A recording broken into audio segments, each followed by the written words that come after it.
Hey, you guys. Okay, hold on one second. Let's do the intro.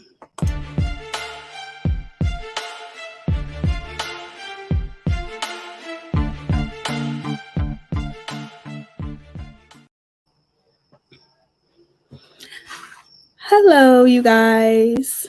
I hope everyone is having an amazing night so far. So originally this was supposed to be a different live, but I changed that live for tomorrow. So the live that I'm going to be doing, and I will discuss that with you guys, because when it comes to this particular case, it's just a very intriguing case, and I will cover things like that. Like, I want to cover cases like, you know, the rise of missing indigenous, I always say that wrong, indigenous women. And I want to cover a lot of cases that no one talks about, especially when it comes to minorities. Okay.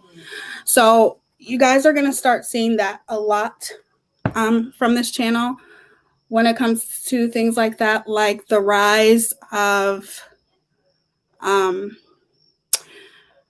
Black transgender men is at an all-time high right now. So you will see me covering cases like that. And this case that I am going to be covering is a case, she is Latina, but it's surprising that nobody talks about it anymore, if that makes any sense. Don't get me wrong, people talked about it, but it's just a case that always intrigued me. But you will see me talking about cases, that a lot of people just don't cover. And unfortunately, a lot of people don't cover cases, minorities or African Americans. They just don't. It's not as popular, like Summer Wells. Everybody's covering that case. And I think that's great. But there's a lot of other cases to cover. This is not a true crime channel, but I will be talking about things like that, especially missing indigenous women and minorities and the rise. I mean, it's ridiculous, you guys, how many transgender Black women are dying, and being killed. And there's just a lot of stories that I want to bring awareness to. So you guys will hear me talking about that a lot. Yeah, I don't know about this case. I think that's awesome that you joined. Yeah, I'm going to start bringing attention to those kind of cases. Because just like I said, unfortunately, minority cases, they're not covered a lot. Now, this case in particular that I'm going to be talking about has been covered, but people kind of seems like people forgot about it a little bit. So I want to talk about it. And it's just crazy. It's just just the way that it happened. I can't wait to talk to you guys about that. And what else did I want to tell you guys? The Disney live. Okay, so last time when I was live, something happened. I tried to share my screen and it just knocked me off YouTube. Then I had problems even getting on YouTube to begin with. I don't believe in coincidences. I found that very crazy that I'm going to be talking about, Disney and the conspiracies and the racism wrapped around Disney. That's been happening for decades and things like that. And all of a sudden, I'm having problems when I was live. We're still going to do that live. Don't worry. I've rescheduled a lot of lives, you guys, because it's been crazy. But I'm still going to do that. I think that's in the next couple days. I think. I have to look. I've just been scheduling anything that I think about that I want to cover. I've just scheduled it. But it's always subject to change because that's how it is with a mama, with a mommy who is constantly busy and struggling to get her 5-year-old to my 11-year-old. He's doing great. He bounced back to school, but my 5-year-old, he's having a little bit harder time adjusting. He's a night owl. Like, he is really a night owl. From the time he was born, he had his days and nights confused, and it's been like that ever since. So it's been a little bit tough with him, but I'm doing the best I can. I'm so happy that you guys are here. I wanted to avoid talking about this, you guys. I'm going to come on camera in a minute.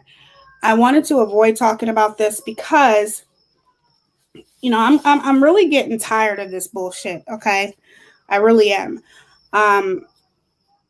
But in the same sense, I'm happy that I'm going to be talking about this. I'm happy that I chose to talk about it, because I want to weed out the bad people on my channel. I do. I'm tired of this shit. Okay. I'm not the one to mess with. I'm just going to keep that real right off rip. I'm just not. I try to keep it classy. I try to be empathetic, and people just take my kindness for weakness. So you think that when you talk about my looks or whatever the situation is, that is somehow going to, I don't fucking know. I don't know what you think that's going to do, talking about my looks and my brows and my hair and all that kind of stuff. But when you're someone like the person that has been talking about me, when you're like that person, you don't have no room to talk about nobody, period. So let's just get this shit, I'm about to shut this shit down because I'm tired of this shit. I'm tired of it. It's bullshit. I don't bother nobody. All I do is call people out on their shitty behavior. And that's what I'm about to do. And I'm always going to do that. Period. You can talk about my looks and you can talk about whatever. I don't give a fuck.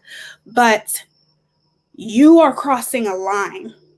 And you've already crossed that line by making fun of African American people. So you're the last person that should be talking about anybody, period. Okay? But anyway. Let me say hi to some of you guys. Sorry I didn't say hi to you guys. I just went right into running my mouth. Okay, let me look. But I'm ready. I'm ready to weed out these bad people. I'm over it. I'm over it. Okay, let me look. Hey, Gen X entered the room. Southern Lady.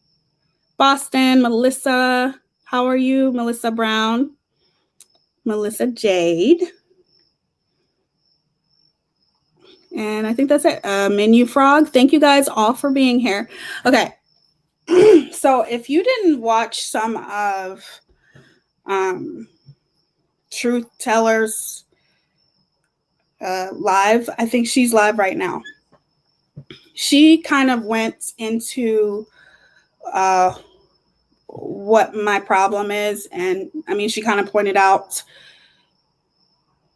what the problem is. She's the one who brought this to my attention. So the first thing I'm going to shut down right now, this is not going to be a long live. I do have a makeup haul that I want to share with you guys too, because some of these products that I have are absolutely amazing. And I want to share it with you guys because, somewhere along the line, I'm going to do something as far as I'm thinking of some things when it comes to makeup, whether it's one-on-one or a group, something. I'm thinking, I don't know yet. But until that time, anything affordable. I think there's like 2 things on over here. No, three things that aren't exactly affordable, but the majority of the things are, and I want to share that with you. All I ever wanted was to write my own smut nicer and then publish it myself. That's some entertainment craving right there. I'm here to support. I don't really know what's going on. I'm going to tell you in a minute, Mini Frog. Worrying about and commenting on other people's looks is reductive and also hurts. These things, to be honest with you guys, these things, I'm used to this kind of stuff. But from this particular person, and you guys know I'm never going to say names. And the reason I'm especially not going to say this person's name, you will know who she is, okay? Or maybe somebody might, say it in the comments, but you guys know I don't like that. I don't like saying names on my channel, especially her or these two people. And the reason why is because they are not relevant, okay? Not even close. And they are saying nasty and horrible things and, triangulating all of these people into one category over what other people say. It's bullshit. Okay? And they are saying really horrible, disgusting things. And I don't want to make them relevant. That's what they're trying to do. That's what they're doing. They're trying to make themselves relevant. They are probably two of the most irrelevant people here on YouTube, if you really wanted me to keep it real. Okay? I can be a really nasty person if I wanted to be. I really could. I could say some really, really nasty shit, but I don't do it, and I'm not going to do it. But I will tell you right now, with the nasty shit that you guys are saying over a complete lie, the nasty shit, using these kinds of things for an excuse to say nasty shit is repulsive. And I'm not going to stoop to their level, but I'll tell you one thing right now. Let me tell you. I'm going to kill them with class, but I literally bite my motherfucking tongue because I'm sick of this shit. I'm so sick of this shit that it's just fucking sick. Like, oh my God. Let me stop cussing because I don't even like to cuss as much, you guys. I don't cuss. You guys think I really, really don't. I'm sure you guys can tell that I really don't cuss that much. I mean, I cuss when, I get upset or if I'm talking about something really deep, but I really, really don't cuss you that much. Like, and our 5-year-old, anytime we accidentally cuss, he'll be like, you said bad word. You're horrible. Yeah. So I try my hardest not to cuss. Okay. I really, really don't cuss that much. And these people, I just can't. I just can't. So first, I'm going to talk about an email that I got really quick. Please refrain from mentioning. Yes, please don't mention any names in the comments if you can. As soon as I start talking, you guys are going to know who I'm talking about, okay? So hold on. I'm not going to pull this email up. I'm just going to read it to you guys. No reason for me to lie to you. This is an email that I got a couple days ago.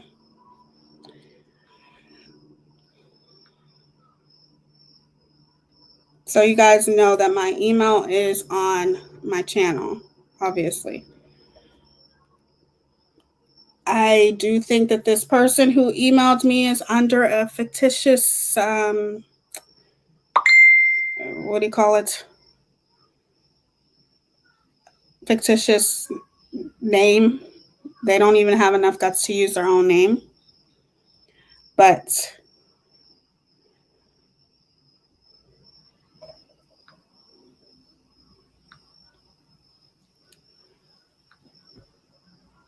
Shell. That's who the name is. Hey, TTOS. Thank you for stopping in. Okay. My allergies always settle into my throat, you guys. I know it sounds horrible sometimes, clearing my throat. Hey, Incognito, how are you? It's been so long since I've seen you. Welcome.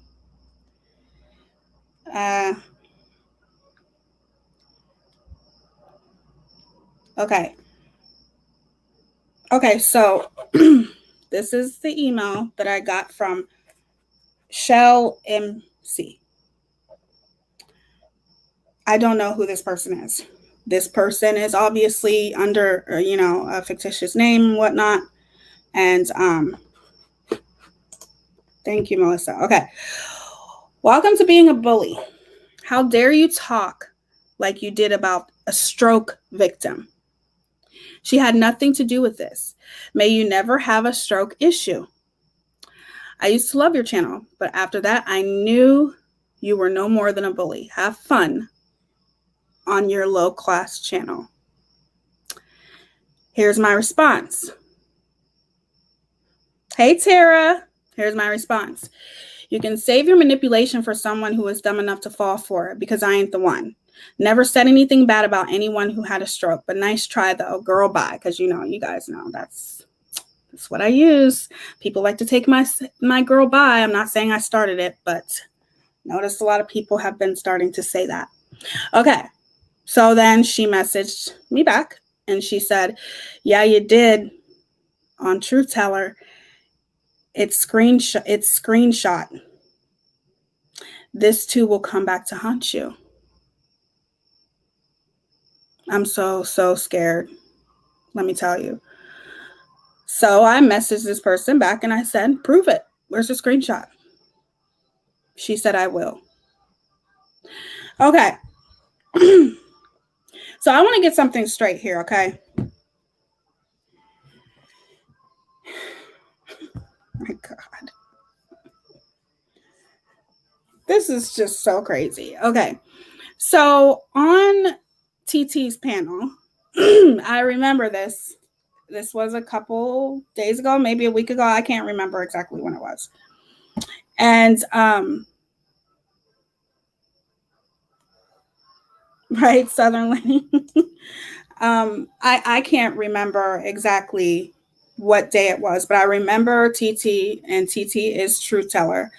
She was talking about different people that is on a creator's channel, which is NC. She was talking about different people, and this specific person was mentioned, and she's like, it takes her a long time to get a word out or whatever. Not her exact words, but that's what she said. And then someone stopped Truth Teller and said, look, the reason why she may talk at like a slower pace and things like that is because she suffered from a stroke. As soon as this person told this to Truth Teller was like, oh my goodness, I'm sorry, I had no idea. Nobody knew. I didn't know. Nobody knew. Even then, I didn't say anything. Even then, I didn't say anything. But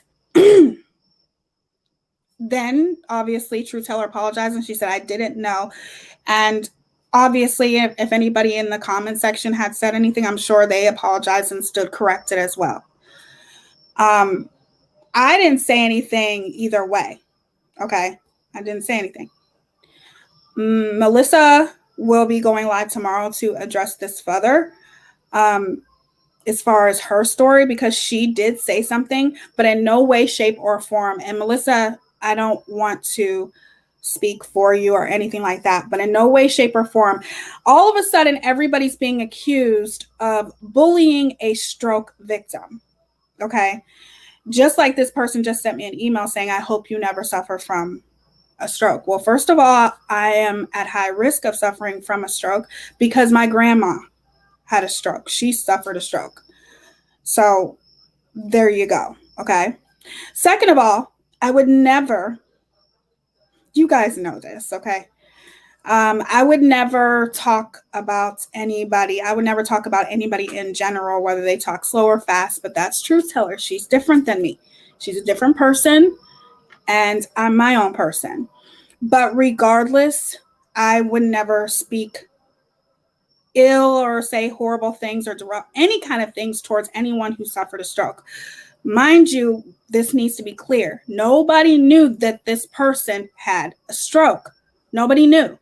And once everyone knew, including Truth Teller, they stood corrected and Truth Teller apologized. Kind of like when I accidentally said the R word, which is a word I hardly never use, but I was so mad and it slipped out. And as soon as I said it, I caught myself and was like, oh my God, like, I can't believe I just said that. I'm so sorry, you guys. Kind of like that. Pretty much the same exact thing, except for different words. Nobody knew. So once everybody knew, that was, we True Teller apologized. I never said anything about it either way, but I did say something once this particular creator turned herself into a victim and acted like people are bullying her because of the way that she talks. You want to make yourself a victim? Go ahead and make yourself a victim, okay? I don't give a fuck. I don't know you, and I sure as hell don't ever want to know you now, okay? Never would I speak of somebody who suffered from a stroke, especially when it's happened to people in my family. I know what it does. I know what it did to my grandma. I know my grandma had to learn. Actually, it happened to my sister-in-law as well. My grandma had to learn how to walk again, all those kinds of things. That's never going to fucking happen. It's never going to happen. But I did, once this woman started victimizing herself and making it seem like everyone was bullying her because she had a stroke, then that's when shit started getting real, okay? Because she is saying some very nasty and disgusting things about people, and I'm not going to tolerate that, especially when you're saying these nasty and disgusting things about my friend. You are using the fact that you had a stroke to victimize yourself, because everyone loves to play the victim, right? Everyone loves to play the victim.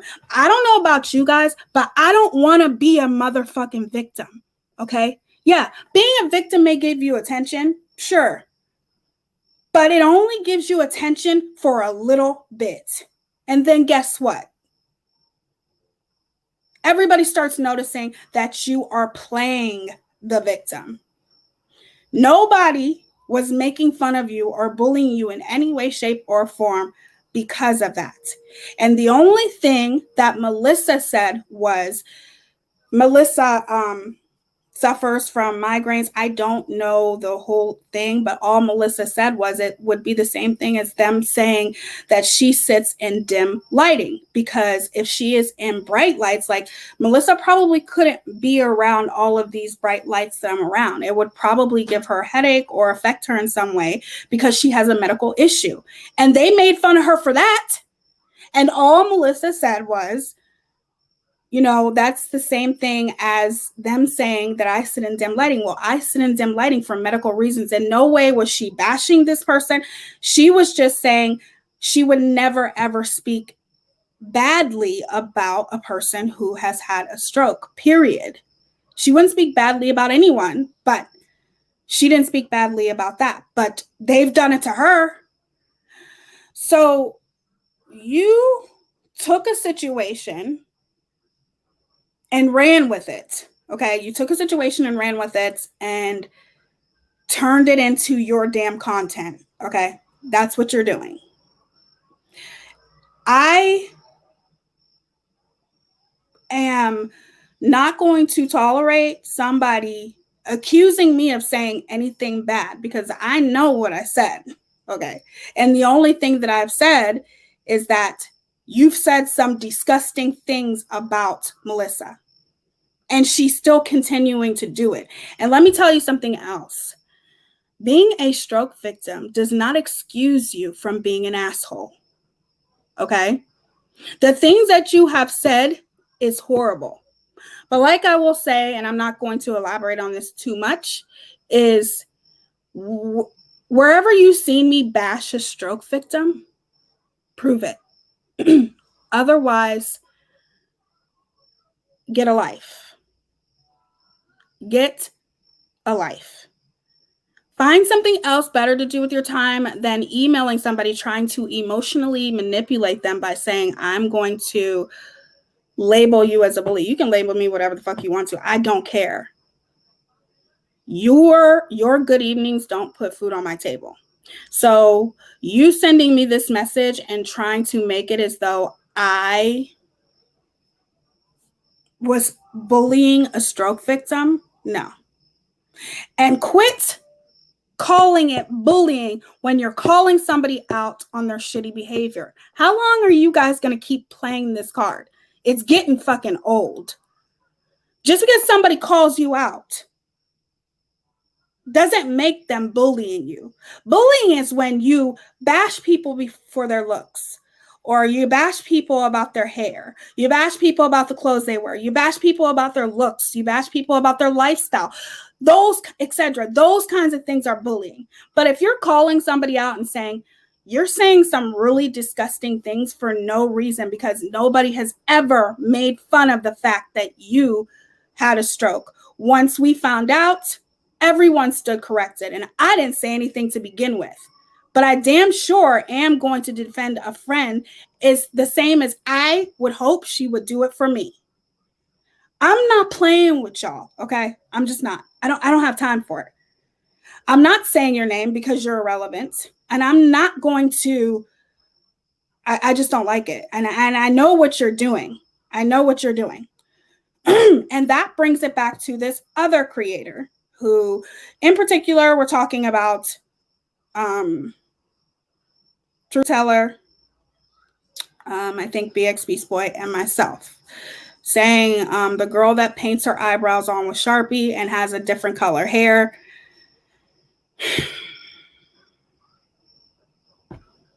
Let me read some of these comments real quick. I'm sorry, you guys, that I'm missing the comments because I'm running my mouth and all that kind of stuff.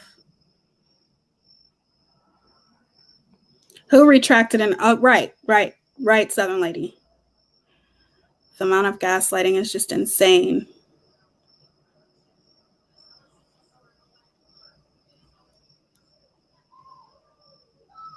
Hey, Cotton Candy. It feels so calm here. Well, thank you, Cheryl. Playing that woman is so gross. The fact she thinks we are making fun of her stroke. Yeah, that's just her way of taking something and turning it into her content. Everyone loves to take, not everyone, but a lot of people love to play the victim, you guys. Like, you can't escape that. It is what it is. There's some people who like to play the victim. They're always the victim. They will take any situation and make themselves the victim for attention and for their content, whatever. I don't ever want to be a victim, okay? I don't want to play victim. I'm not going to come up here and say, woo, woe is me, poor me. I don't do that shit. There are some people who go through traumatic experiences and they talk about those traumatic experiences and use their story to help others. And then there are people who use the fact that they have suffered a medical condition, use that fact to their advantage to play the victim so everyone will feel sorry for them. There's a difference. There's a difference. You literally bashing people and saying disgusting things about people. What makes you think that that's okay?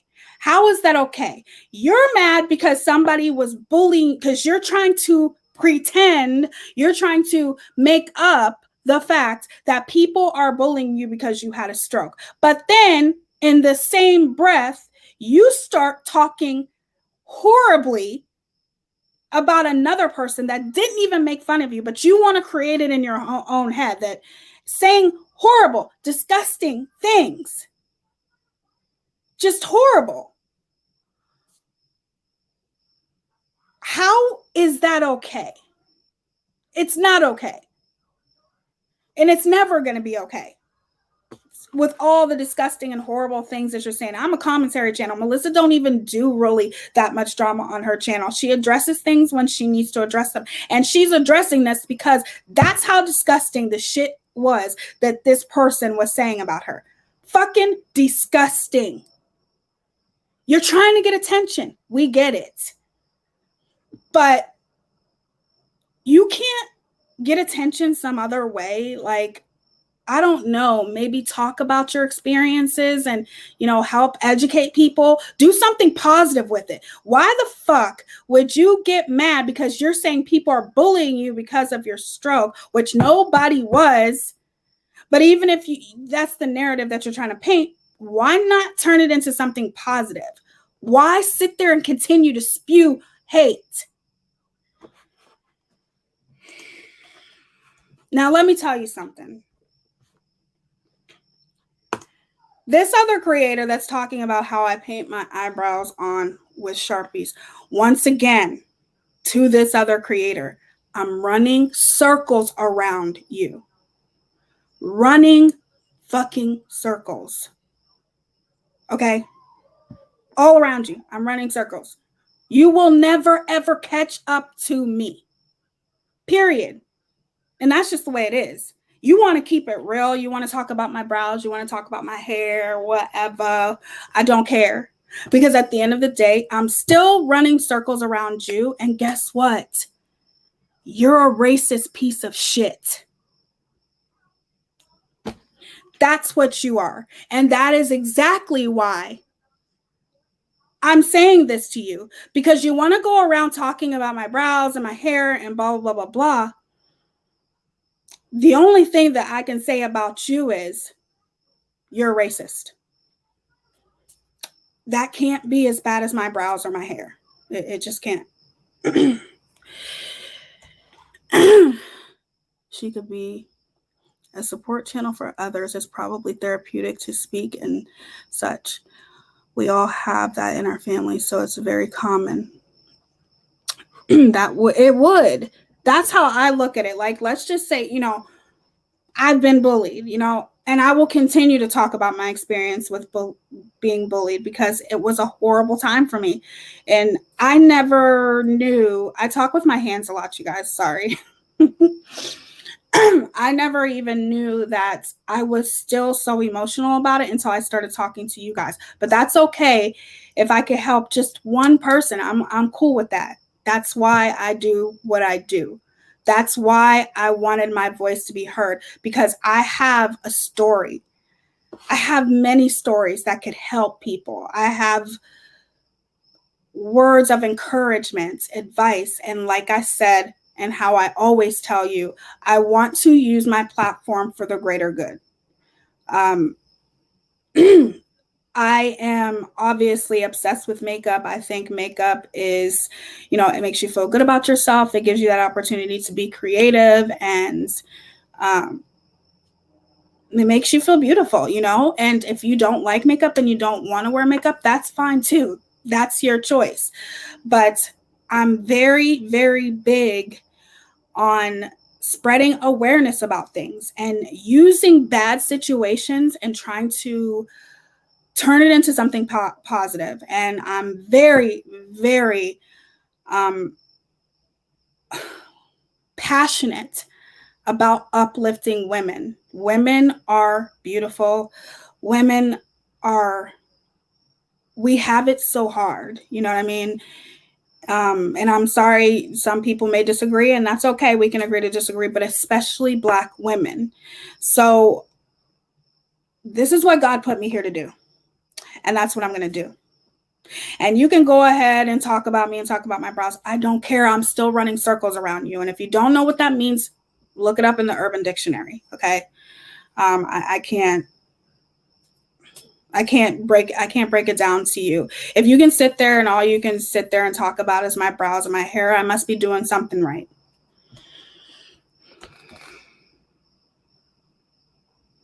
Thank you, Boston. Love you too, girl. Oh, thank you, dear Terms of Service. I really appreciate that. I really, really adore you guys. You, person, whatever. You know what I mean. Hold on, let me see what any comments. I miss. Is this the same person who said that before about your rouse? No, this is a different person. I don't want to say her name because I'll tell you after. This is a person who made, and this is why I'm calling her racist. This is a person who put on a wig on another creator's channel, who put on a wig, a fro wig, to pretty much make fun of African American people and their hair. That's what I'm talking about. And if you guys don't know by me saying that, I don't know what to tell you. But which was a horrible thing to do, and it is what it is. That was a very racist thing. So then in her, I guess, in her defense, I guess she has African American in her. Well, having African American in you does not exclude you from being a racist. There are a lot of people who have African American in them and are racist. There are people who have African American in them and don't claim that they have African American in them until it's convenient for them. Hey, Rose Gold. Hey, Amy.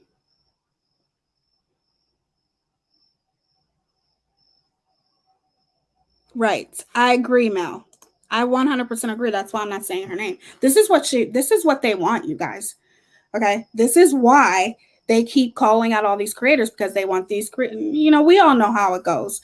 But the disgusting things and then getting email, I'm always going to call things out that's important to me. And with this specific creator that wore an afro wig to make fun of Black people, and if you don't know how that's racist, you need to look that up too. Because at the end of the day, not all African American people have the same hair. Just like all white people don't have the same hair. Just like all Latino people don't have the same hair. That is common sense, actually. But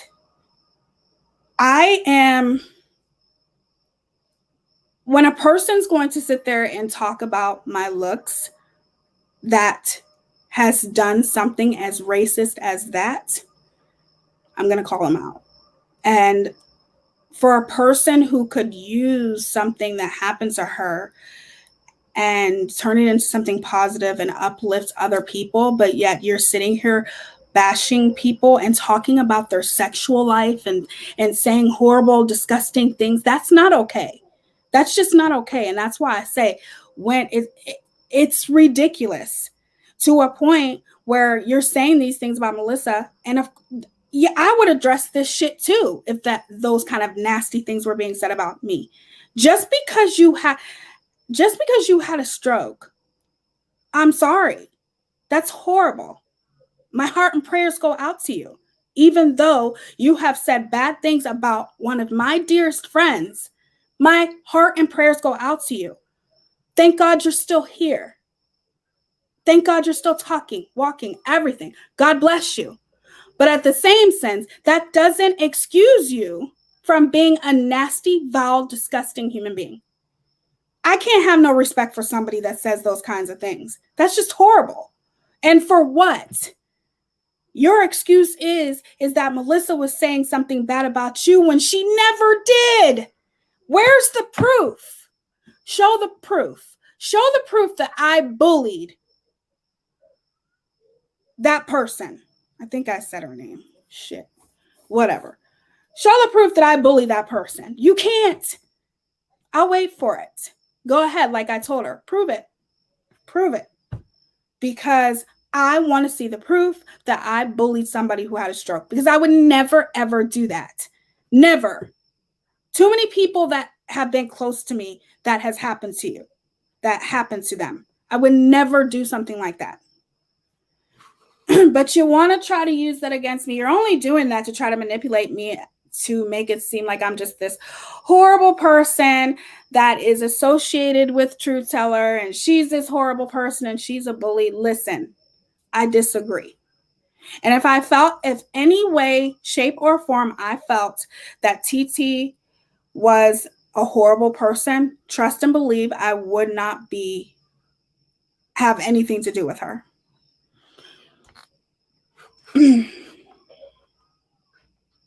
Let me read some of the comments real quick. If anybody has anything to add, I will open the panel in a minute. Seemed like it's been a busy night. Hope everyone is doing okay. Me too. I hope everyone is doing okay as well. Thank you, Carrie. Oops, I meant to do this face, not angry.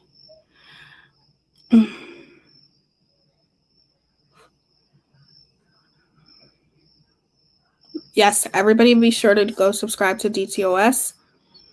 Great channel. Truth teller in here?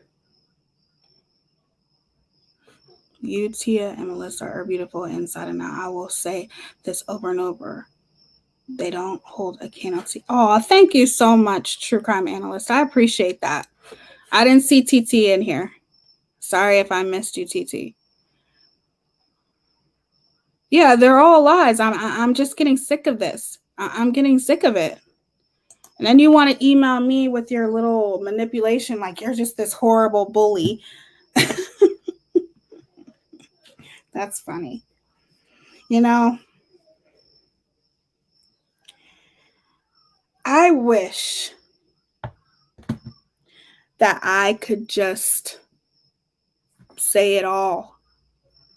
Just for one day, I guarantee you, some of these people would feel this small. But I can't in my heart do something like that because I know how it feels. But if I did, because I just, anybody who knows me knows that I fuck people up with my words. I don't have to touch you. I don't. And that's another side of me. But I'm just saying, I can never bring it in my heart to do something like that because I would say some very, very horrible, mean things, and it's not productive. Like, what's that going to do? It's not going to do anything. That would make me no better than them. They're exploiting that woman because of her disability. It's disgusting. She is just listening and not seeing actual proof. I agree, Tara Lee. I was on the phone with my sis after MJ's live, which was so fun, by the way. That's awesome, Heather. Yes, for anyone asking, she got an email from someone saying, okay, I'll read the email over again just so, because this live isn't going to be long. I will open up the panel for a minute if anyone wants to come up. You don't have to. It's completely your choice, but I will open up the panel if anybody has something that they want to add. But no pressure.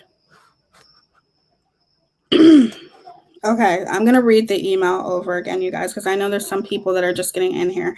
So the email that I got is from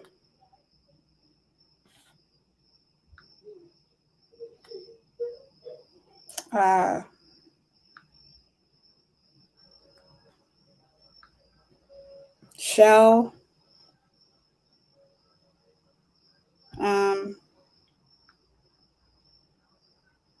MC. And obviously, I don't know, I think that's a fictitious name. You know, and what's crazy about this, you guys, is half of these people that say these horrible things about you, if you've seen them on the street, they would never say that shit to your face. I'm just telling you. So I got this random email from a lady named Shell MC, and it says, welcome to being a bully. How dare you talk like you did about a stroke victim? She had nothing to do with this. May you never have a stroke issue.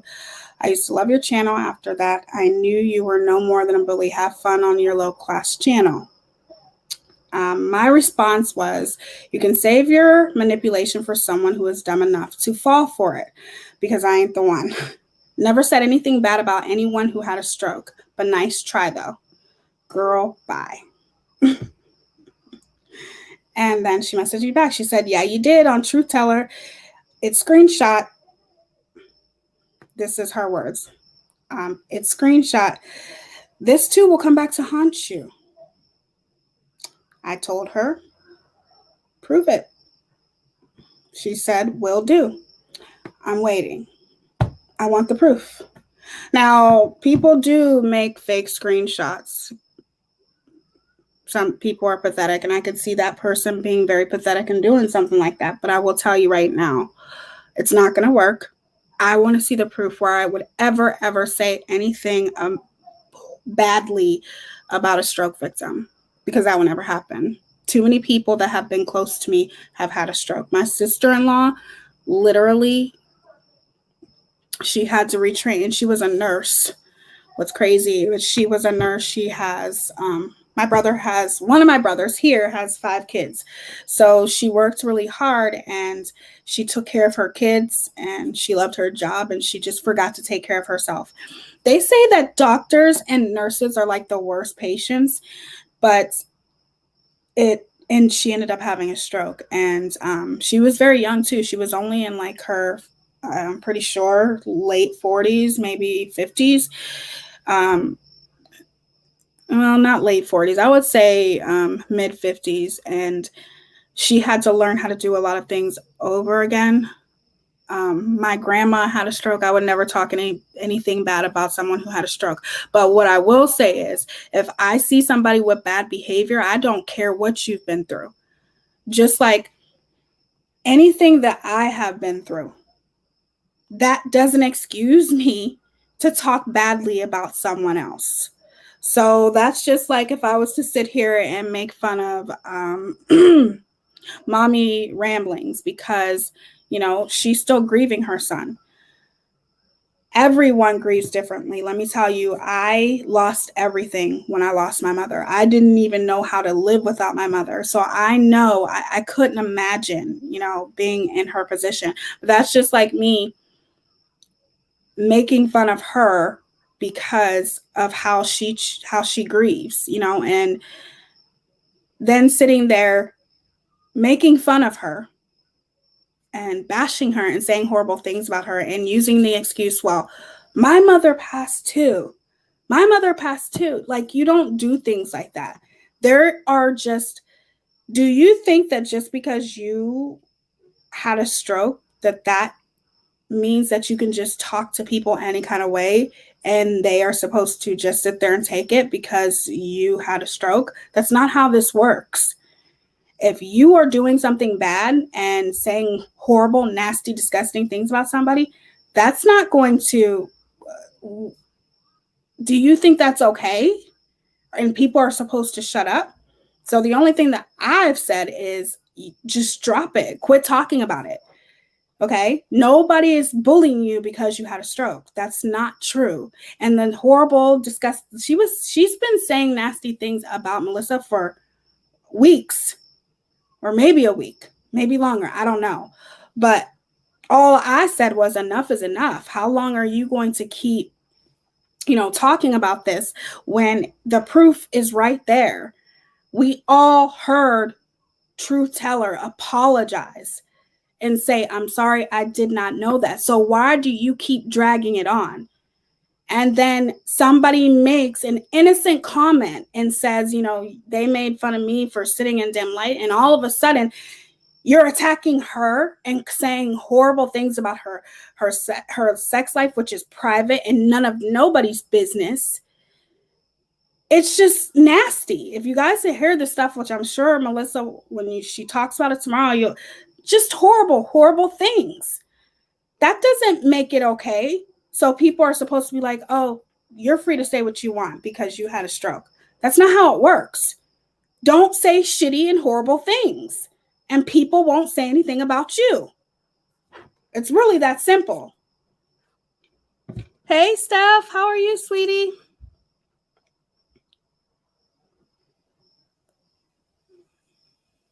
Yeah, she's got nothing. Right. Yes, we know of some channel who showed just how good they are creating fake stuff, right? Right there in terms of service.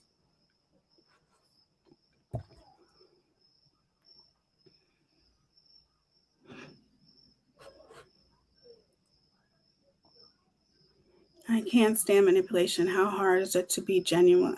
Exactly. I don't understand it either, Carrie. I really don't. But the person who had the stroke can easily see this is not happening. And I think she chooses to go with the narrative because she is bonding with the creator. Maybe Mel. It's awful what they said about MRB. I cried for her. Yeah, I don't know that I still need to do, because I will do a video about that. I I don't know about that, but I did hear that she like had a breakdown. And let me tell you something.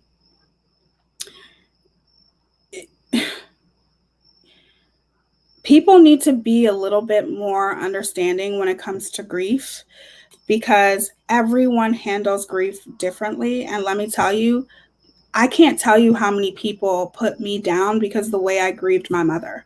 I can't tell you how many people were like, get your shit together. Like, what's wrong with you? And it's been a year already. How long are you going to keep playing this card? Like, I've had some really hurtful things be said to me. And to lose oh my goodness, I don't even want to think about that. Like, that's just horrible. And to have people saying, that you're kind of over dramatizing things, and nobody knows that, because if it hasn't happened to you, then you don't know how you would handle it. And just like with me, so many people would say that to me. It would make me even more depressed when people would say, get over it, and look at how much stuff that you lost. And people used to say horrible things to me, people that I thought cared about me. And I found out the hard way that a lot of people didn't, because instead of being there for me and helping me through it, I don't care how long it took, they talked about me and told me that I'm a horrible person because I was moving from place to place. I couldn't keep a job. My whole life was just crazy, you guys. And I will talk about that one day. But one thing I will say for anyone who's grieving, please, please, please, the worst thing you could ever say to them is, you should be over that by now, or you are really, really playing this card for a long time and you're using it to your advantage. Like, I've had some people say some horrible things. Just be there for that person, no matter how long it takes. And my mother was my best friend. She was my rock. And like I've told you guys before, once I started going to counseling, I started getting a little bit better. And I was put on medication and things like that to help me sleep. But once the counselor made me realize that part of me was gone and that I would never be the same without my mother, that's when I started to change. And I started realizing my mom would not want me to be like this. My mom would want me to be living life. Um, you know, my mom, like, she was just the most, I don't want to get into that, but let's just say anybody who's grieving, talking about them or how they grieve is the worst thing you could ever do. I'm just saying, because I've been there. I've been through it.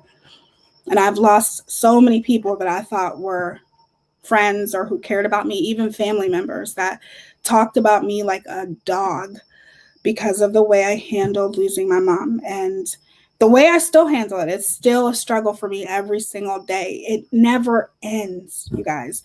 You just learn how to cope a little bit easier from day to day,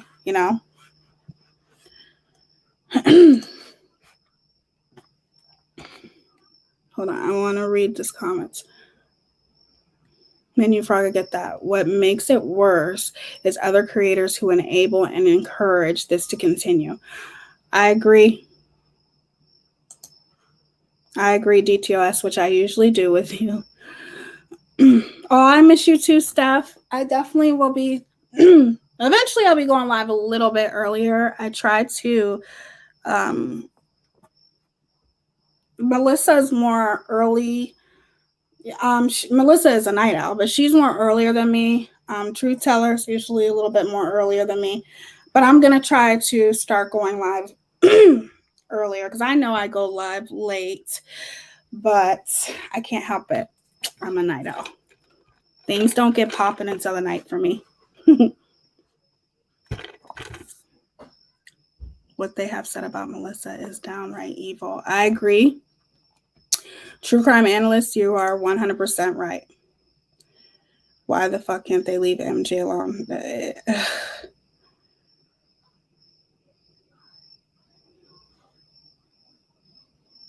I'm not making excuses, just looking for context. I understand. There must be something that I missed. What this person has said about MJ is so wrong. But let's also not forget the person who made this all up and riled her up in the first place. So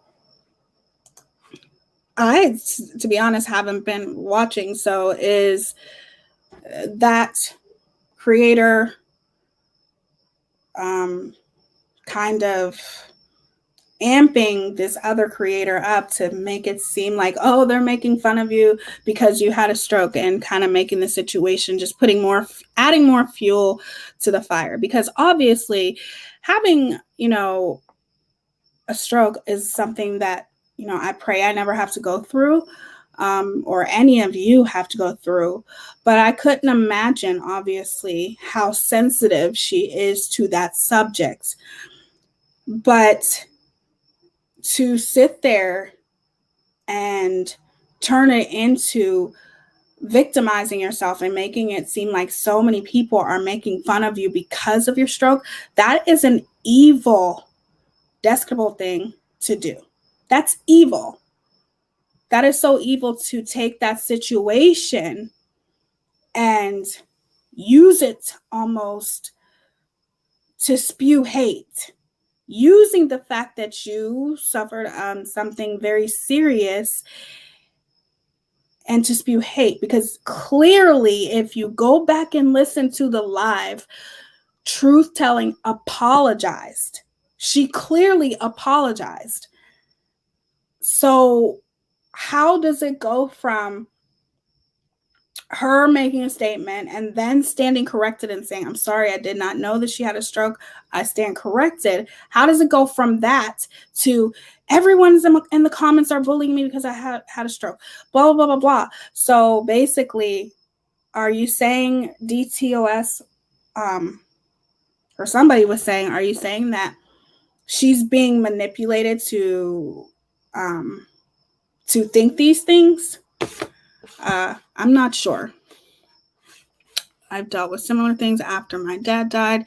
You never stop grieving when you lose someone very close to you. You don't. It literally, your entire foundation is just, I will talk about it one day. I just feel like it has to be something that I'm ready to talk about, because it's going to be hard. It's going to be hard. Tia, you have been through so much. Your mom lives inside of you. You're such a strong, powerful, beautiful, classy woman, just like your mom. Thank you so much, Boston. I appreciate that. That's my overall goal, is to make my mother proud. I know if she was here, she would be right in this comment section cheering me on, because that's just how my mom was. My mom raised me to, my mom always told me that it takes a strong person to speak when no one else is, to speak up for other people when no one else is. And that's how I looked at it. I'm like, I have something to say to the world, and I'm going to start saying it. And I'm, I'm going to take one of these social media platforms and start running my big mouth. There are definitely life experiences that I've been through. Now, don't get me wrong, you guys, I have lived a very sheltered life. I was the only girl. So my two brothers were gone. It was just me and my mother for the majority of my life. So, my mom sheltered me.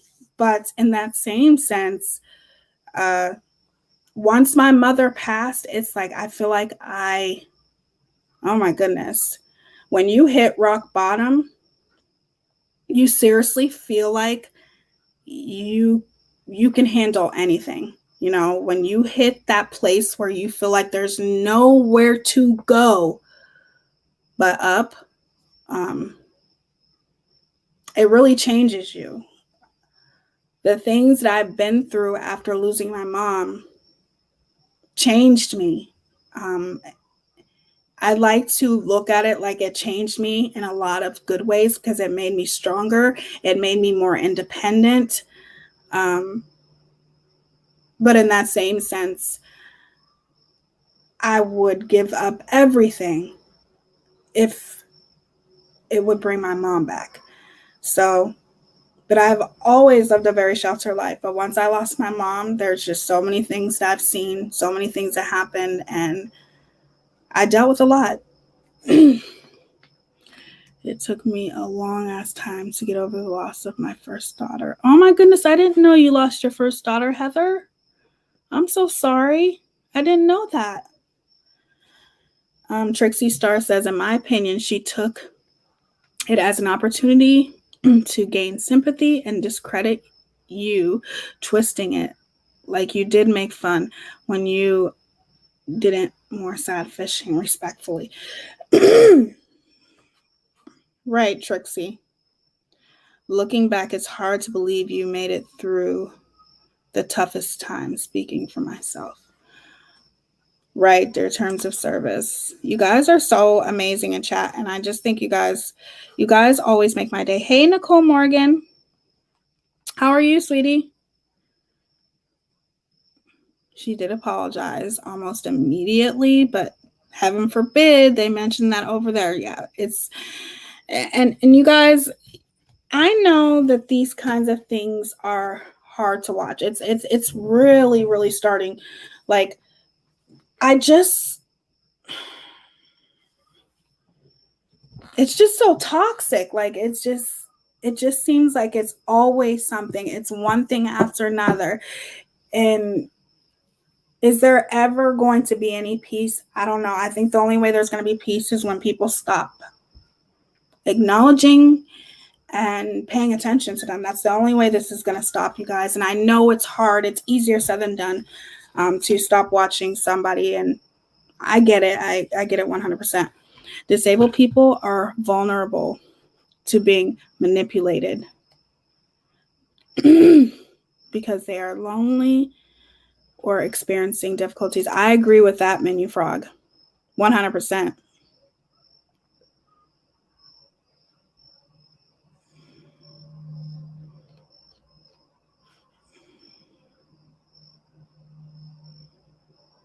I love this community too, Melissa. I do. I think I'm just, you guys,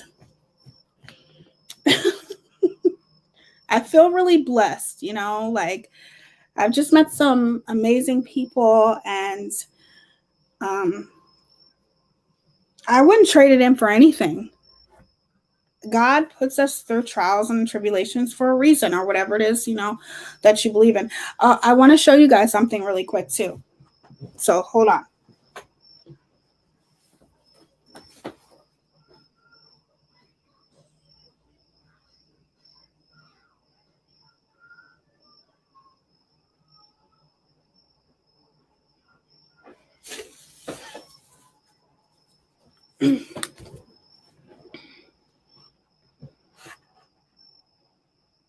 Okay, I'll come on camera in a minute. I thought I put that on mute.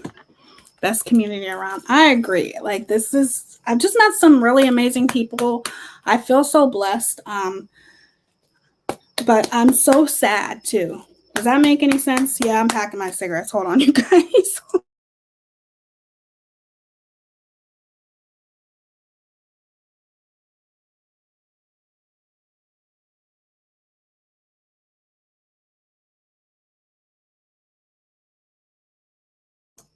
Okay, I'm back.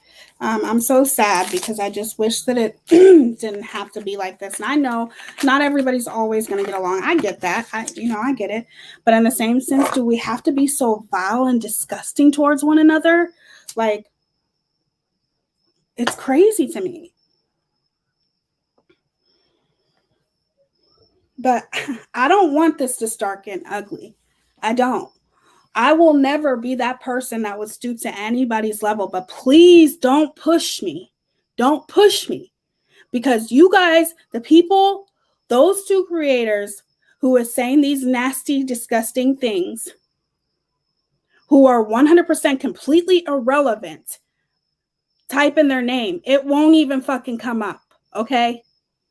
So they're irrelevant to me. But at the same time, don't make me, especially to the creator who's a racist, don't make me start really calling you out and really, really breaking it down that you are and what you did was racist. Okay? It was. No matter which way you try to spin it, it was racist.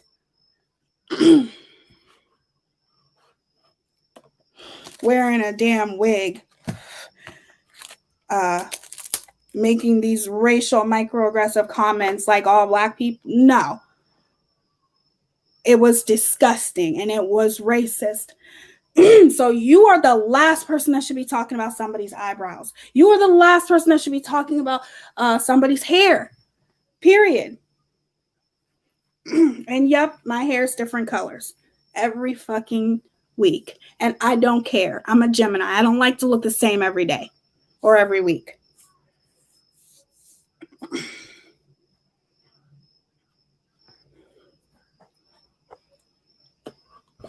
Right, true crime analyst.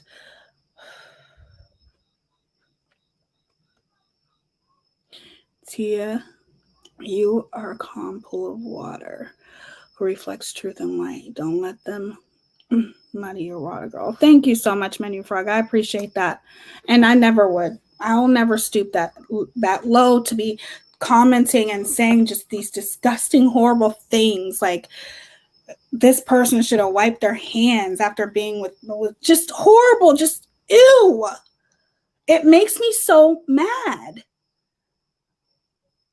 It just really does. And I think with the other creator, what makes me so mad is you had the audacity to sit there and make fun of African American people and their hair. And it's like, you're disgusting to me. You're the last person that should be commenting about anybody, period.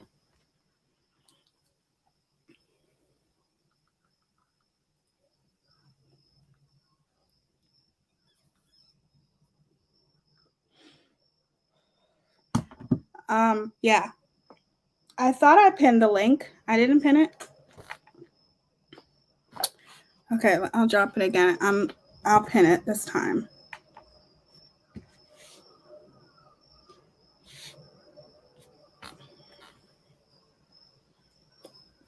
These people are getting on my nerves.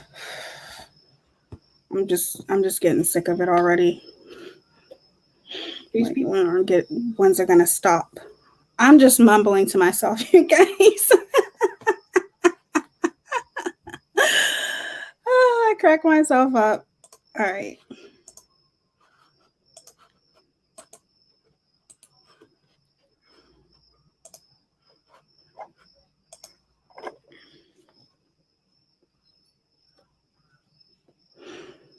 Whoops. Okay, I pinned it.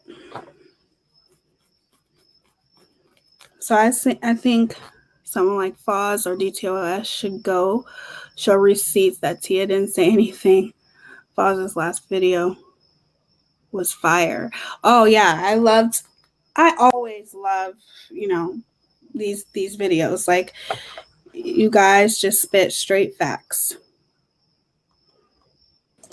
And I want her, whoever this person is who emailed me, go ahead and prove that I said anything horrible about someone who had a stroke, because I never would.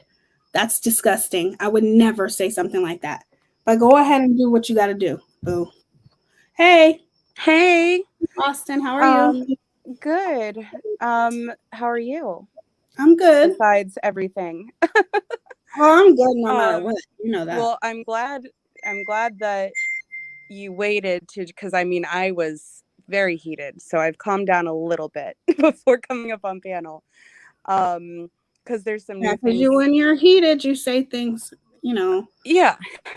Well, I don't like anyone coming after my friends, Right. or saying anything about my friends, especially my friends who I adore and who have beautiful eyebrows that I wish I had or could do myself.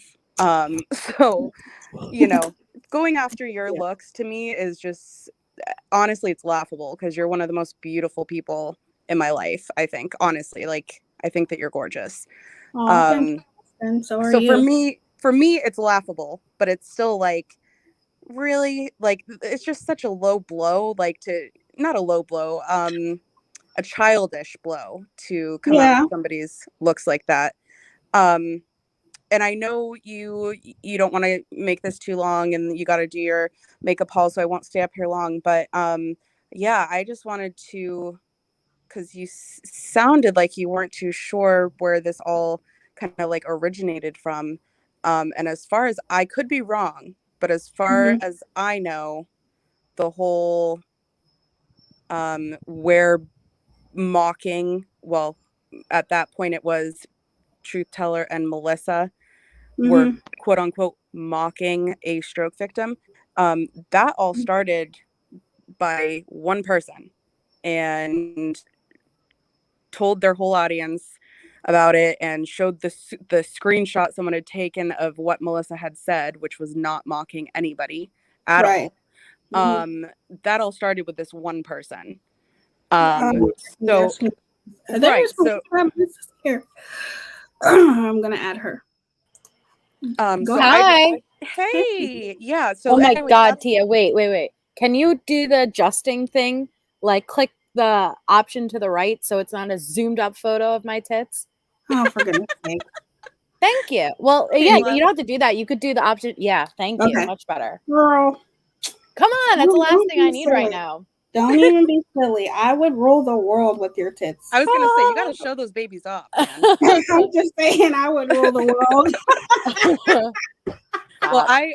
I want Melissa to talk. So my only point being is that what this person has done, this, I hate that we're only referring to them as the, let's just call them the victim right now. So what this quote in bunny ears victim has Mhm. said about MJ is, from what I'm learning, is completely wrong, completely gross, Mhm. um, disgusting, and you're a shitty person for doing that. I don't care what's happened to you in your past. Nobody Right. has an excuse to treat people like that. But I don't want anyone to forget where this all started. We all need to be very vigilant. And someone said earlier, think menu frog, know your enemies, you know? This got spun up, and this person got riled up and probably didn't even watch or read the original things that happened to even Mhm. realize that no one was mocking her, by one person, and one person only, and her name rhymes with Fakasha. Yeah, NC. Just say you can say her. Okay, I didn't Yeah. know. That's where it originated from. That's what you're saying? Yes, I just don't Okay. want people to forget. Not saying like, oh, it excuses this other person at all, because it doesn't. No. But I Mm-mm. just want people to understand that there are tactical things happening where she needed a reason to go after Melissa again, Mhm. and she came up with the stupidest like, there's no proof. She twisted everything Melissa said and told But everyone on her I'm channel getting about sick it. of it. I'm It's tired of it. disgusting. It's Yeah, disgusting. it is. So Um, anyways, that's all I wanted to say. But I can go down and help Heather out if you want. well, that's up to you. You can stay up here. I'm not going to be on too much longer. Okay. Melissa, this is Hi. the first time you've ever been on my panel. I know, right? I This wish is it the was first under time she's better ever been up circumstances. here. But Go I ahead. wanted to address it because one, I appreciate, like your support and you're always sticking up for me. But I wouldn't have you stick up for me, like if I was wrong. Here's the thing. The only thing that happened, and I'll explain it because I was there and I experienced it. First of all, I am very aware of what comments I will and will not make. You know why? Because I'm watched like a hawk. So to act like there were these comments that were made, I know exactly what I said. Right. So what had happened was, I guess people were mentioning that I don't even know Case Discussions. Let's just put that out there. I don't know who the hell she is either. But people were always mentioning that she talks very slow. And while Allison, True Crime Analyst, was on Truth Panel, she's like, well, I heard that she actually suffered from a stroke. Right. Well, everyone's initial reaction was, and Truth's on panel was, well, I apologize. I didn't know that. You know, I won't mention it again. Right. And what I said was, well, it's the same way that they kept going at me and mocking me for my dim lighting. But Right. little do they know that the reason I keep dim lighting is because I suffered a major head injury and I am susceptible to extreme migraines. So I have a sensitivity to light. I was like, you should never mock anyone because there's usually an underlying issue. So in reality, I was agreeing with Case, you know, like the same way you don't make fun of someone who has a lisp because there's maybe a medical issue behind it. You're making fun of my lighting. Well, I sustained a medical injury. You talk slow. Well, there is a reason behind it. Right. Somehow that got twisted into I was comparing a stroke to migraines. Oh, okay. Okay. That how dare I compare your migraines to a stroke? I never was comparing migraines to a stroke. What I was saying is you just shouldn't mock people, period. And I also said, if you don't like it happening to you, you guys should be more aware because you're doing that to other people. Exactly. And then I took the weekend and I went up on Truth's panel and I clarified that that's how I meant because it immediately turned into twisting it immediately. And if you go back to Truth's Live, I even apologized. In that comment section, I said, well, you know what, Case? I'm sorry if you took it that way. That's not how I meant it. Right. Then I left for the weekend because it was 9/11 and I spent the weekend with my family at memorials. And when I came back, now my group knows not to tell me shit, okay? Because I don't want to hear it. If I don't need to hear it, don't tell me it. So if I'm notified that someone is saying something about me, it has to be very bad. Right. What that woman has been saying for the past 3 days, and every day I get through the day and I don't go live and I say, all right, just let it go. But then the next day comes and she does it again. And then I get through that day, which was yesterday, and I didn't go live. And then wake up this morning and again, here it is. And the things that are being said are the most disgusting, awful, vile shit I've ever heard. I am unholy. Can you elaborate on at least one of the things that she said so people can get an idea of the disgusting things she said? I mean, I know you're going to do it on your channel, but just I haven't watched all of it. I was sent a 40-second clip, but from what I was sent, I am unholy. I'm not worthy. The only thing I'm good at is spreading my legs. Lana should go wash her fingers after being done with me. Nasty, nasty shit. That literally just made me choke on my drink. That is disgusting. That's disgusting. How does she feel as though that excuses you're mad because you're assuming or running away with a narrative that people are bullying you because you had a stroke, but then you turn around and say disgusting things like that? Listen. Here's the thing. What I went through, I was always honest, okay, about what I went through with the whole Lana situation. Now, if you want to say that, and she said I destroyed a community. The only thing I ever asked was to not go live about it again. So if you want to believe there's 16 other victims, okay. If they deserve anonymity, then I deserve anonymity, correct?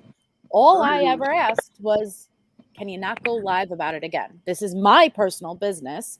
And if I don't want to talk about it, you shouldn't have the right to talk about it, especially as my friend. If you promised me that if I came on panel, it would be done. That was the agreement. So, one, you have no reason to hate me. You don't have to like me, but there's no reason for you to have that much anger against me. You don't know me. You don't know what the full story was. But my point being, that was a very traumatizing time for me. It still is, okay? Because there's never been a break from it.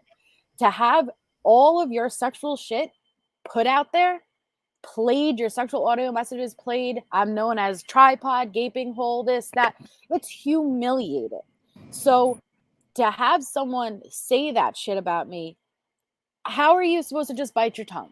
And I do. And okay, she had a stroke. She is this. Okay, I take things, but that's no excuse. There's no excuse for that, period. And this has gotten so far out of control. You don't have the right to also bring in religion to tell me I'm unholy. Who the fuck do you think you are? And I'm sorry, and this is what happens. I get very frustrated, but like, those things are absolutely disgusting. And I don't deserve to have my name associated with that. Because if my job wants to look into anything, that comes up. If my daughter wants to look into shit, this is what's going to come up with my name. How is that fair? It's not. It's not. Mm-mm. And that is, listen, I have told you that and I told you that I do want to do a live with you, but not about the bullying itself, but how it has affected you mentally. Right. People talk about bullying, but they don't go in depth about how it really does take over your life. But you don't want it to. You don't want it to, okay? But it does. You cannot sit here and tell me that words don't hurt. They do. She said herself, words hurt. Right. And she's denied saying things like, there's been a few people in her comment sections that is trying to get her to understand, I was never comparing a headache to a stroke, but she's not grasping it, okay? And she has been playing my clip on repeat and repeat. And people have had to redirect her to things she said, and she's not remembering it. And now I don't know if that's a symptom or what. But my point is, at what point do you allow something to pass because, all right, the issue may be the stroke versus you can't use that as an excuse. And I'm telling you, the thing she's saying about me, you can't use an excuse. Even just 30 minutes ago, she is on NC's panel and they're talking about how many people are in Lana's chat. It's 32 people or whatever. I don't know why it matters. It shouldn't matter. And she said, well, at least 28 of them are getting their old tripod set up. So this is happening now. Wow. Why are you saying that about me? I'm not like, it was one person. I engaged in a sexual relationship online with one person. But who are you to judge me for that? And who are you to deem me a whore of the internet? Because that's what she says. I'm Queen Twitter twat or something like that. Like I spread my legs for anyone on the internet. This is disgusting. At first I wondered maybe she's just because, so just manipulated by NC that maybe she didn't even read what you wrote or what Truth Teller said and just immediately took NC's word for what happened. But it's been they were days. Live, that's what NC did. It was, Melissa's mocking you. Right. Thank you so much, Rose Gold. I love you. Rose Gold, you are the best, Rose Gold. Absolutely amazing. Thank you so much. I appreciate you so much. Go ahead. I'm sorry. The problem is that I won't be able to have a conversation with her. Ready? I'm sure this will get back out to her. I will go on live tomorrow, and you are more than willing to come up on my panel. And I am looking for resolution. But here's the problem. I already know what's going to happen. There is nothing I can say that is going to penetrate through her wall that she has built up. She does not see me. She sees the image that NC has made of me. And I don't know if she is doing this to please NC the same way that MC took on the same fights that NC had. Like, I didn't, MC would go after me just because NC was going after me. So I don't know if they're doing it to please NC or to build your own channel. I don't know. But the point is, I don't deserve that. It's both. Yeah. I'm doing this to get on her good side and also to build their channels. Absolutely. I don't think it's one or the other. I think it's both. but she made a comment and she listed off all of the good things she does in her life, and so she's a good person. She volunteers at the church, this and this and that, you know, buys school supply. I'm sorry, but I could list here also all of the good things I do in my life. Are you going to think I'm a good person? You already have your mind made up about me. But either way, you don't deserve to shame me sexually for one mistake that I made, but it's none of your business. It never should have been made public, but who are you to say those awful things about me? Seriously, like, who are you to say that? Lana has to watch her fingers. Everybody does this. Just because they don't do it, everybody does it. Mm-hmm. Everybody has an online relationship at one point in their life, and a majority of people, okay?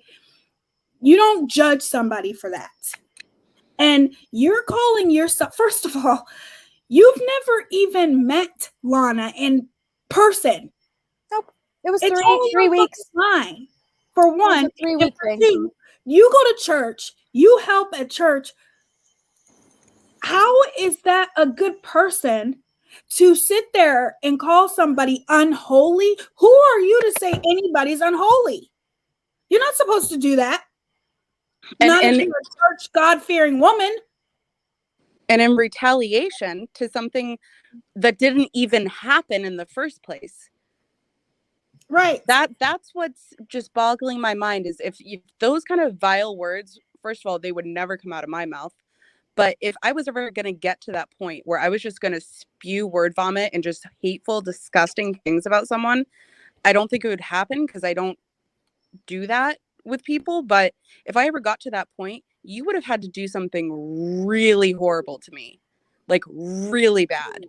Right. And if she actually read what MJ said, it had nothing to do with her. It wasn't about, she just explained it perfectly. And you didn't even have to, when I first saw that comment, because NC held it up to the screen so everyone could see this horrible thing MJ said, I read it and I paused it and I read it like 10 times because I was like, okay, well, I know that what she meant and that she didn't say anything wrong, but let me try to figure out how someone could misinterpret this.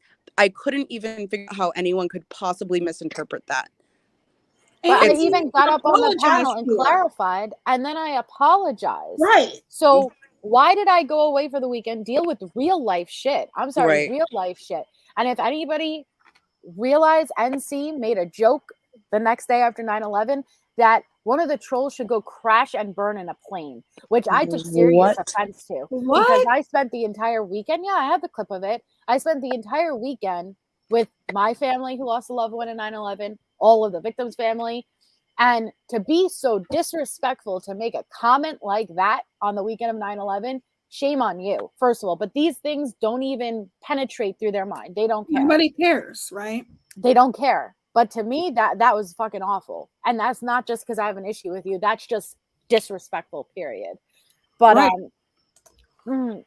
just like Heather just said, can you imagine if a church saw what she does? Like, no church would be like, oh yeah, you get hurt. No, you don't have any right to call someone unholy because they were exchanging fucking pictures on the internet. Mm-hmm. You don't get to do that. Nobody gets to do that. Sorry, but also they have been playing a clip on a nightly basis of Mommy Rambling, someone from Mommy Rambling's panel. Mm-hmm. A clip of her saying, "Shut the F up." That woman has suffered a stroke, and she is a stroke victim. So really, this is my entire point, is how, if it's not okay for one to do it, it is not okay for the other. And this is exactly what I said on Truth's panel. It was not, well, my migraines are worse than your stroke. Why would I even say that? It's not a competition. What I'm saying is you just shouldn't mock people for appearances or things that you may perceive, because there's usually an underlying issue. And she's trying to say, well, you didn't even bring up your medical, until my stroke came up.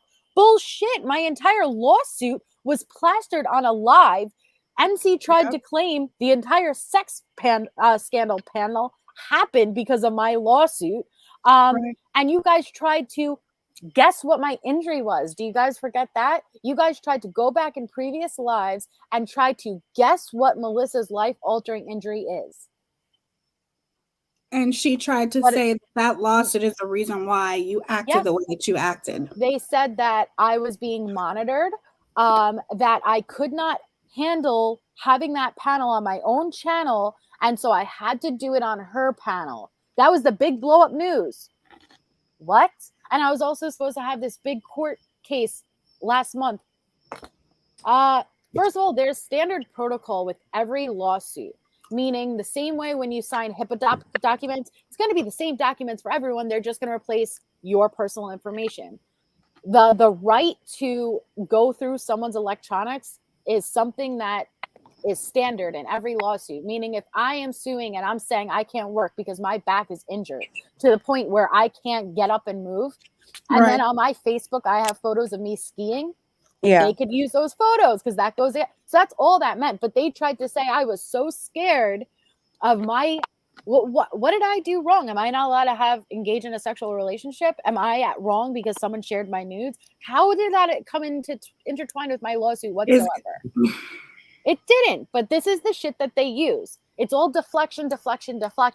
It was because the day before me and Allie finally dropped the screenshots 2 months into this whole issue, and so she needed a bang. And so she plastered my lawsuit and said, hey, look over here so you're not asking me about this. Right. She's extremely calculated. And that's now, all just I'm trying to to say clarify, before. Melissa, is the other creator had a stroke, but not MRB. Not MRB. Okay. It's someone on MRB's panel, but NC plays MRB's clips nightly, and they focused on this one clip of a panel guest, and the way she was saying something, right? Just like how you have slow speech, right?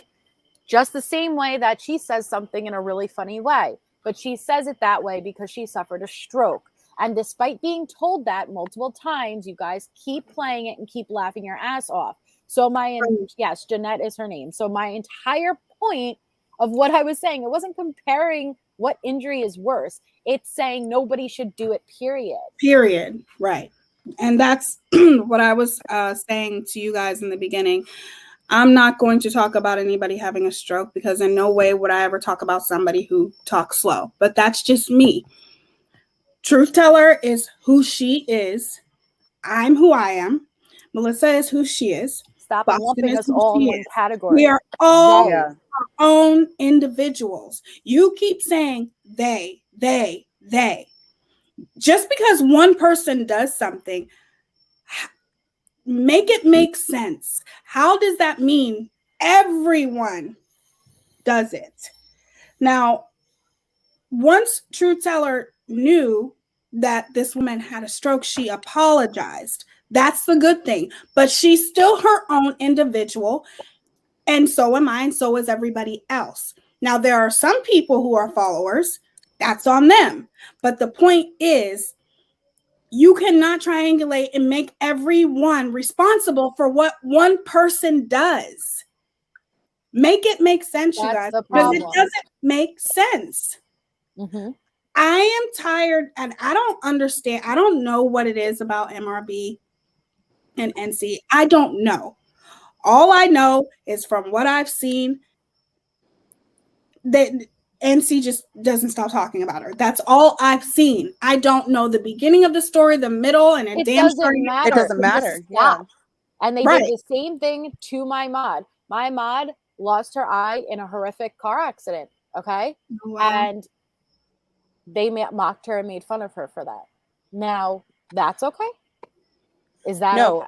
And Heather just made a good point too. They make fun of other health issues, including MRB. They make fun of her back all the time, and call her Quasimodo, which is from a medical condition. Like, it's the same. And actually, I'm going to hop down just in case Heather wants to pop up and say anything. But I love you both so much. And you know that I have both of your backs 100%. Whoever you want I mean, let me loose on whoever.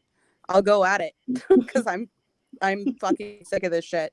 You two are two of the most beautiful souls that I've met on YouTube, and I'm lucky to have as friends. And for anyone to come after anyone, I'm gonna have a problem with it. To come after my friends is I've got a major issue with that. So I'm starting to get a lot defensive over it. So yeah. I get totally what you mean. 100%.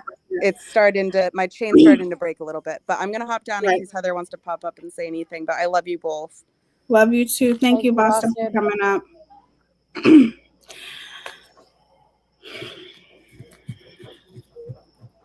All I can say is this shit has to stop. Exactly. My thing is that I feel like the only reason why NC is very adamant on constantly going after MRB, and I'm not saying that MRB is not going after her. I don't know the situation, but I do remember when NC went on her panel. And I would be mad if somebody called me out on racism too. I'm just saying that would never be me. But for somebody who has a large platform like MRB to actually call somebody, I'm sure that's what started it. Like what made it continuously go on and on and on. I know in my mind what started it. There's two reasons what started it. I'm not going to say it on here, but I'll tell you privately what started it. But the point is what I don't like is when NC goes and attacks and attacks and attacks and attacks and attacks and attacks, and then she has the live where she's breaking down and she's crying and I'm so sorry for everything you have to go through. Ready? If you just stop, don't go live about people anymore. From this moment forward, you discuss content. Well, what would that leave truth with?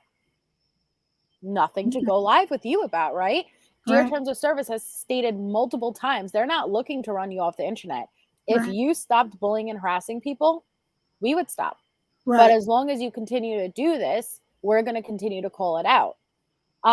So I get insanely frustrated when she has her breakdown moments and gets all the sympathy and, oh, poor you. No, because if you simply just stopped, the rest would stop. Everyone else is a reaction. It's a response off of what you're doing. Right. And another thing too is it's always, you guys keep talking about what I do to them, but what about what they do to me? What? Okay. What? I don't know what people are doing to you, but I know from my experience, and I know from your experience, my experience is nowhere near as traumatic as yours, Melissa, but I'm saying I didn't do anything. It's not a competition. Right. There's no competition, but I didn't do anything to her. She was on my panel. Everything was all good. The next day, she goes and bashes me. I'll tell you what you did. You didn't listen to her. You thought for yourself. And this is what I'm so happy about with Melissa, you guys. She's finally speaking up. She's finally not biting her tongue. And I want you guys to understand something. It takes, and I cannot stress this any more than I am now. It takes a strong person to zip it. I don't know how she did it because there's no way I could have. And it has nothing to do with her being weak, vulnerable, anything, but she chose to take the high road. And she remained, I don't know how she did it. Like, I commend her for it. I commend Allie for it. It's not easy, you guys. It takes a very, strong person to keep their mouth shut. But I'm happy now that Melissa is starting to be like, fuck it.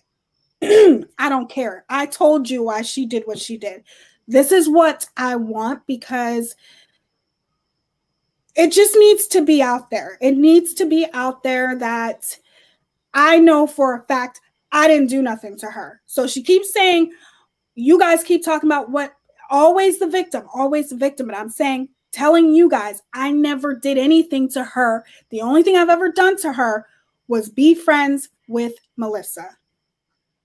And I've already told her. I'm not ever, I tried to remain as neutral as I possibly could. But at the end of the day, Melissa was who I grew really, really close to. But I didn't have a problem being cool with her too. I didn't have any problem with that. If she talked about Melissa on her channel, then I would have said, deuces, peace out. Okay, I'll go and watch her another. But that's fucking hard to do too. I can't go watch her channel because every time I go watch her channel, just because the deep breath, girl, deep breath. It's frustrating. It is, and people don't realize how hard it is. Like, she was putting everyone in impossible situations with me. She wouldn't stop hassling people till they pulled my wrenches, till they had absolutely no association with me. If she caught you in my chat, she would go live about you and blast your name out there.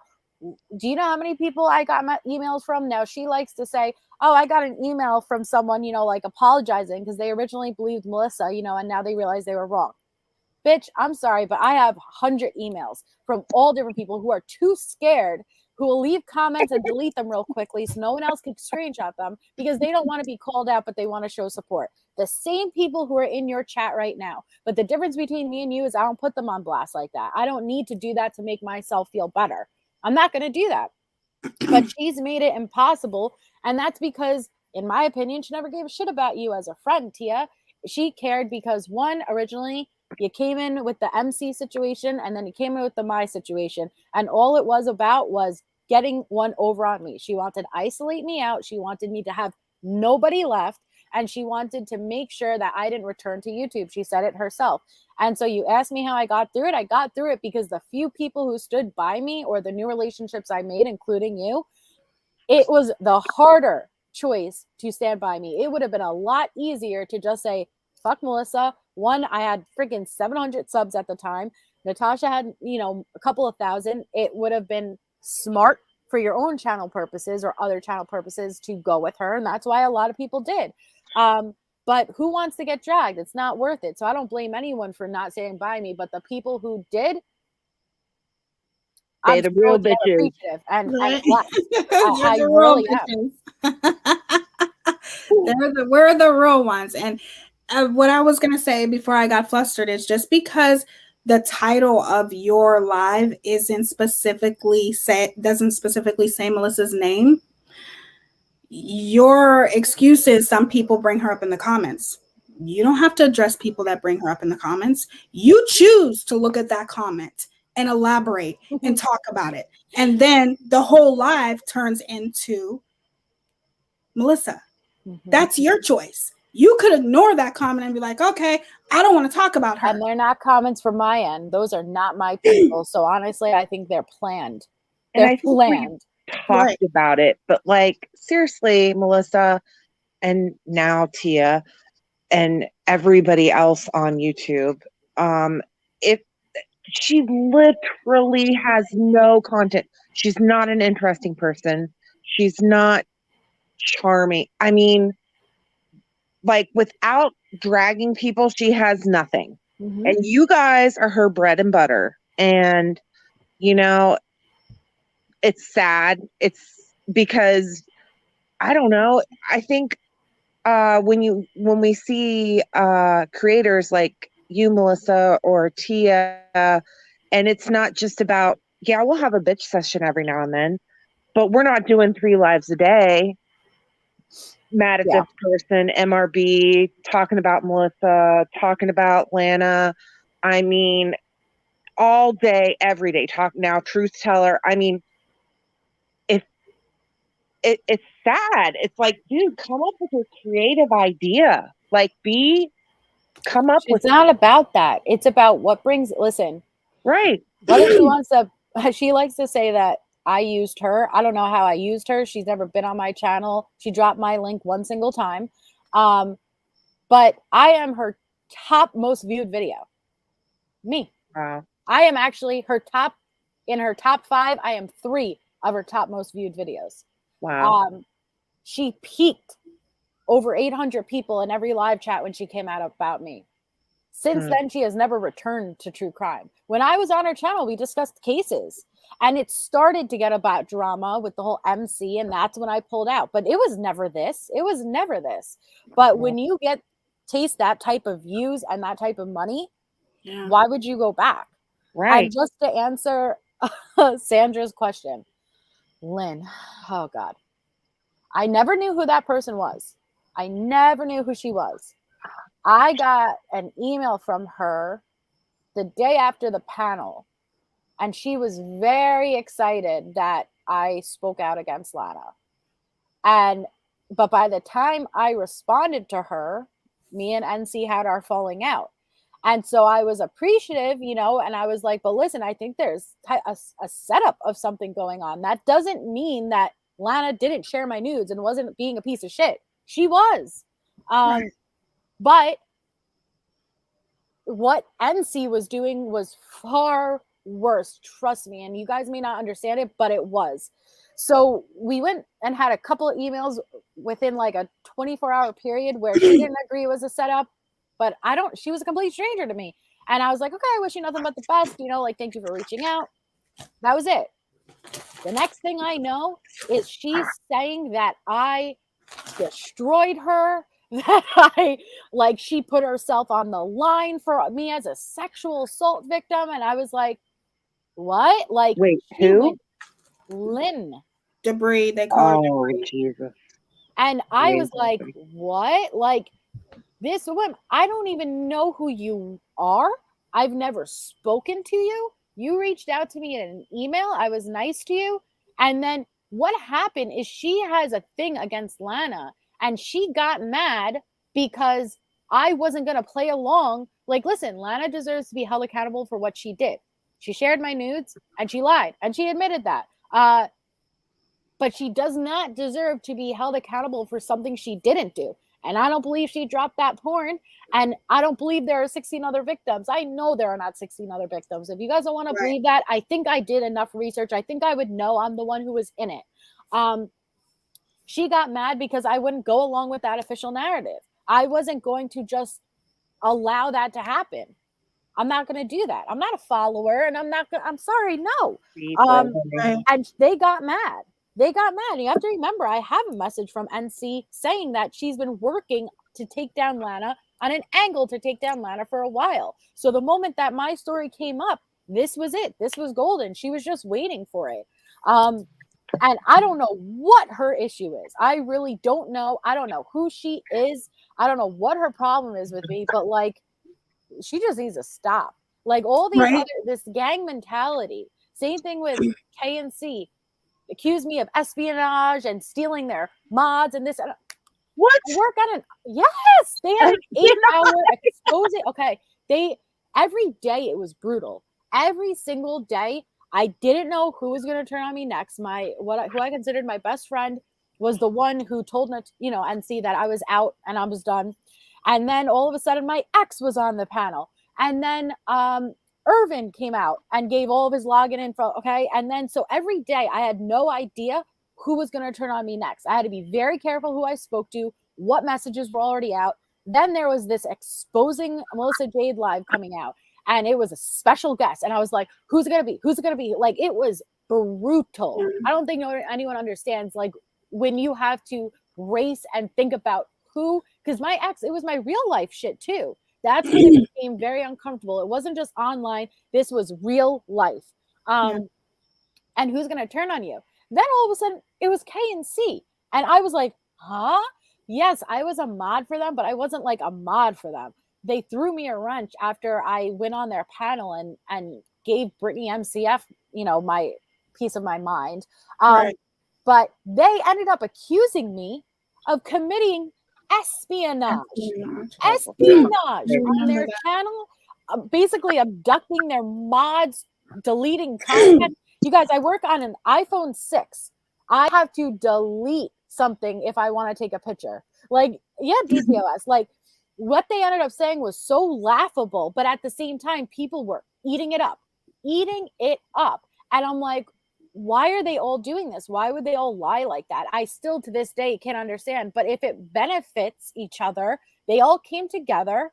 Lynn, Right. KNC, NC, they got a surge of subs. They wouldn't go live at the same time, so they would rotate between the channels, and so all the subs would follow. It benefited them, and they don't give a shit what that did to me. And I gotta thank DTOS, because I know there's this movement now where everyone's speaking out, but when I was going through it, it was radio silence. There was nobody speaking out. It was brutal and it was fucking hell, and I was begging for someone to stand up and say, hey, this is wrong. And DTOS was the first people to do that. They were the first people to do that. And I feel like people are losing sight of that right now, because now there might be more people speaking out. But DTOS was the first one to do that. Yeah, they started it all. They started it all. Yeah. Well, that makes me like them even more then. Right. I want people, I don't know if this may be hard for you. It's not hard for me because I've been there. I was in high school, but I've still been there. I know the feeling of feeling like the whole world's against you. It is so, like I told you guys on my you feel so alone. Lonely. You feel like, oh my God. And even though it's hard to ignore. People think, well, if you're on the internet, you have a channel, you should be able to endure this. This is what you're going to have to deal with. Even if you, as the creator, when you grow, you will have to deal with things if people don't like what you say. It comes with the territory of being a creator. But at the same time, that doesn't make it less hard. It doesn't make it less painful. It's still painful to every single time you go to pick up your phone, somebody's live about you.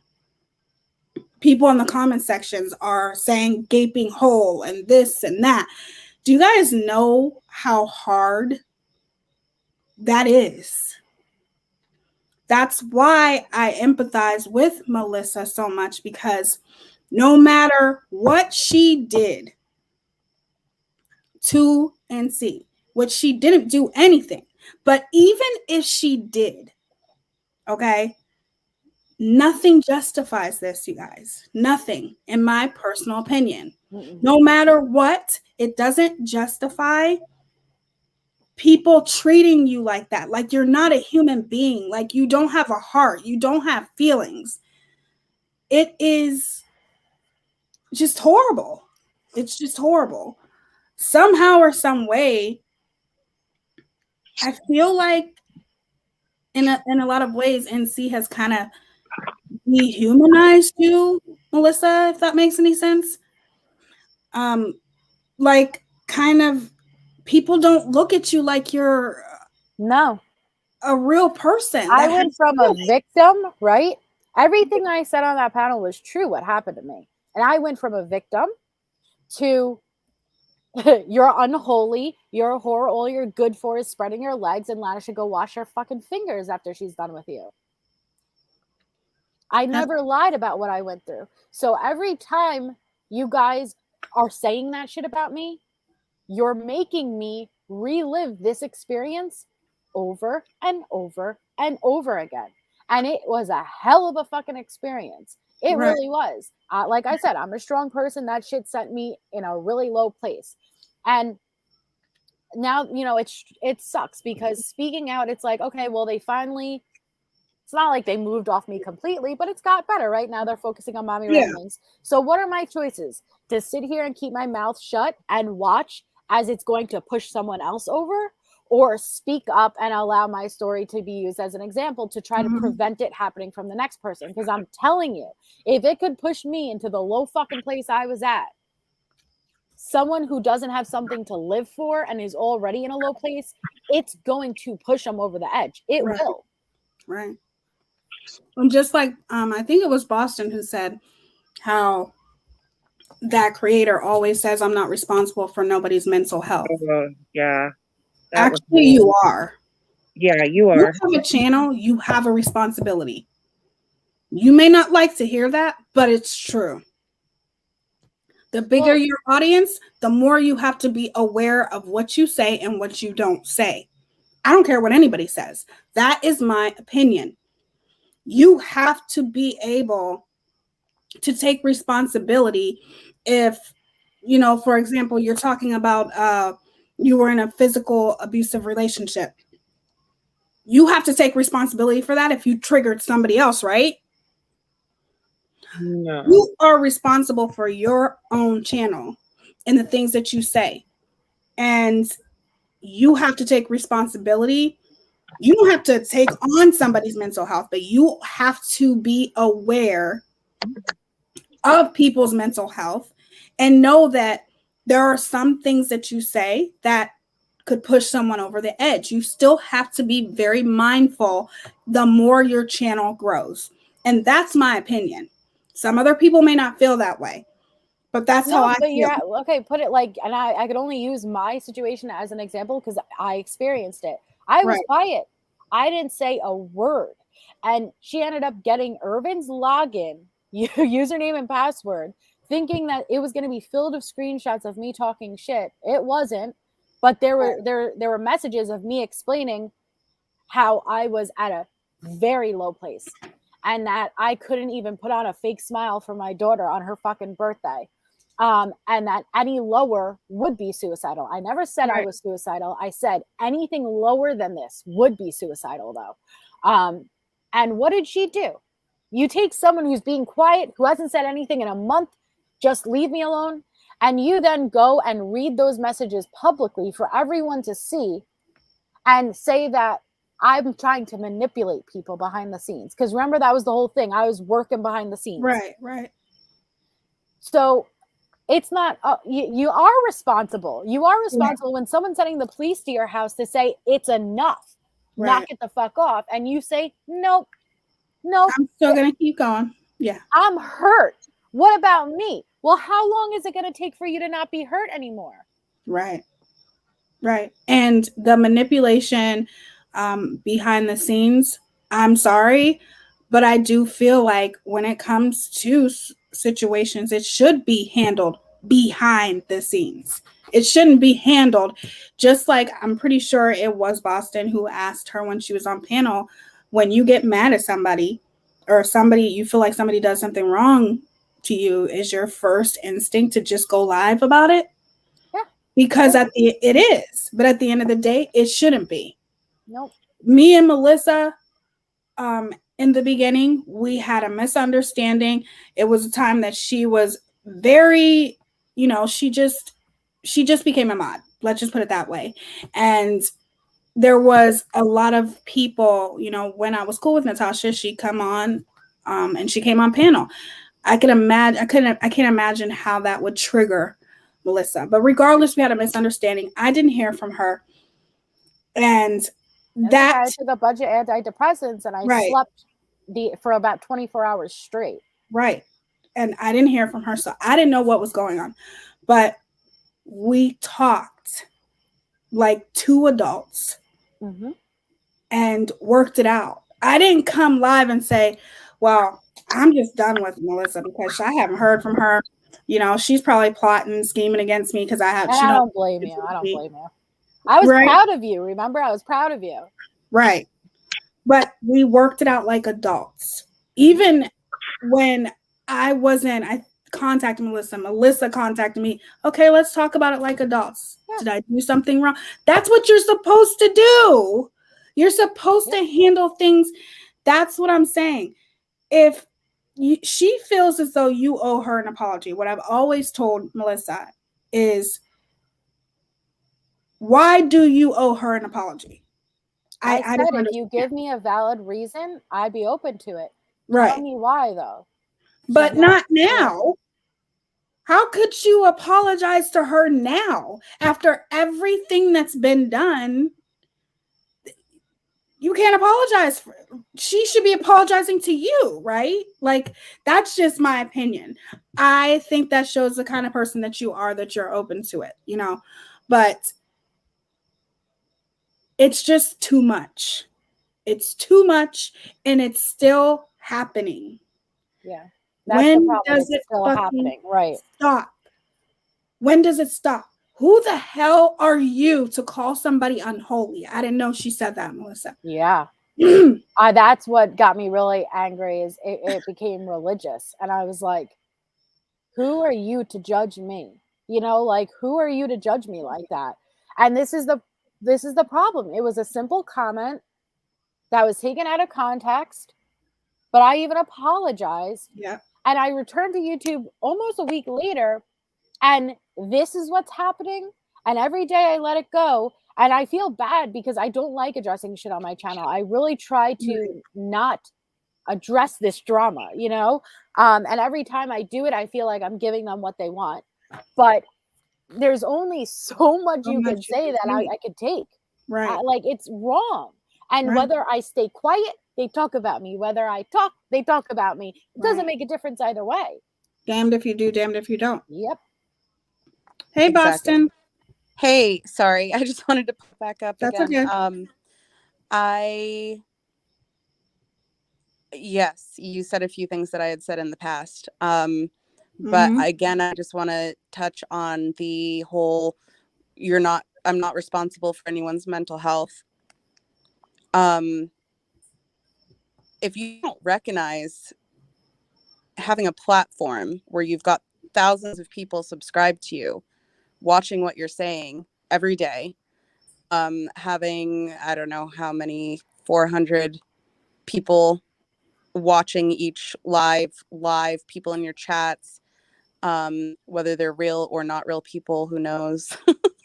Right. But when you're in that position, how could you not realize that you're responsible for people's mental health? And when you say that, it doesn't mean, when I say that, it doesn't mean like, oh, if that person's depressed, like, or anxious or whatever, that it's your fault.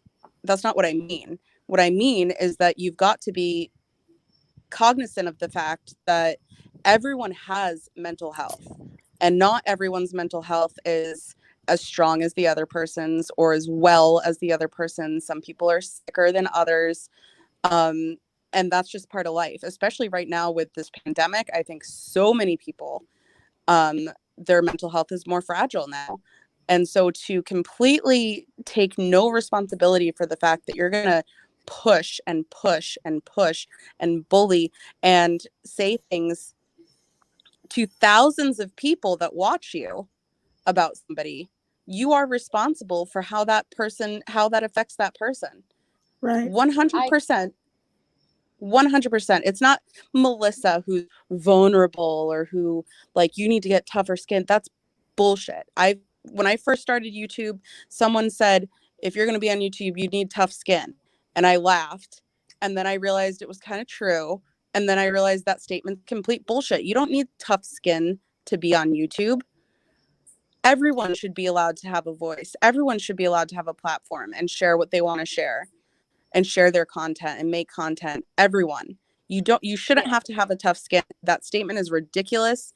The people who say that are the problem. Well, not the people who say that, but you know what I'm saying.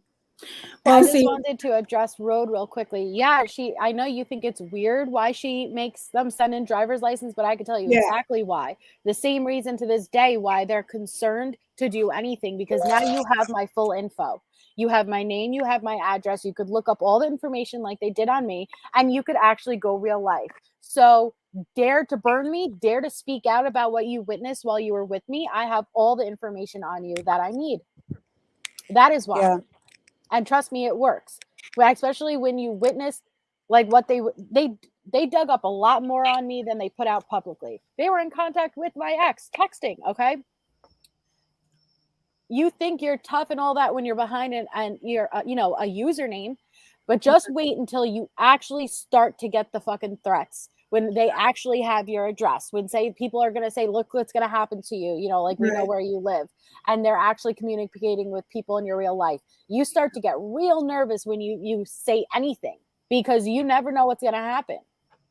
I agree. Exactly, Nasa. It's an intimidation tactic, and it works. Mm-hmm. These people are fucking crazy. I agree. I've never seen anything like. Why? I'd be damned if I asked you guys, give me your license. Like, I'm not paying you. Like, I don't know who would do that. You know what I mean? Like, that's weird. That's Well, weird. it's the same reason Lisa, she wants to she had copy the cops strike. call her 5 times at 5:30 a.m. What? Wow. Who did? Nasa One of my said moms. I had the cops call me 5 times at 5:30 a.m. Oh my God. Why? Don't know. Oh my Very God. interesting things have happened. But Interesting. unlike us, we don't go live every time something happens to publicize it. Right. So when Right. I say like there's so much more to the story that you guys have no idea, Yeah. you could either take my word for it or don't. But like I say to everyone, watch in your own time. It's going to become obvious and apparent what's going on. Yeah. Well, Yeah. and I just want to say that from the very beginning, before I knew you, Melissa, and before I knew NC, I had heard of her, had not heard of you yet. At that time, Tia was totally cool and neutral with both of you. And I actually said to Tia my observation of that channel. I said I got a icky feeling because at that point Tia and I had talked, we'd become friends, and I understood Tia's morals and what's important to her and what's important to her channel, what's important for her when choosing mods. She likes to keep things respectful. She's got high ethical morals, and I adore her for all of that. And I told her my observation, something didn't feel right with that channel.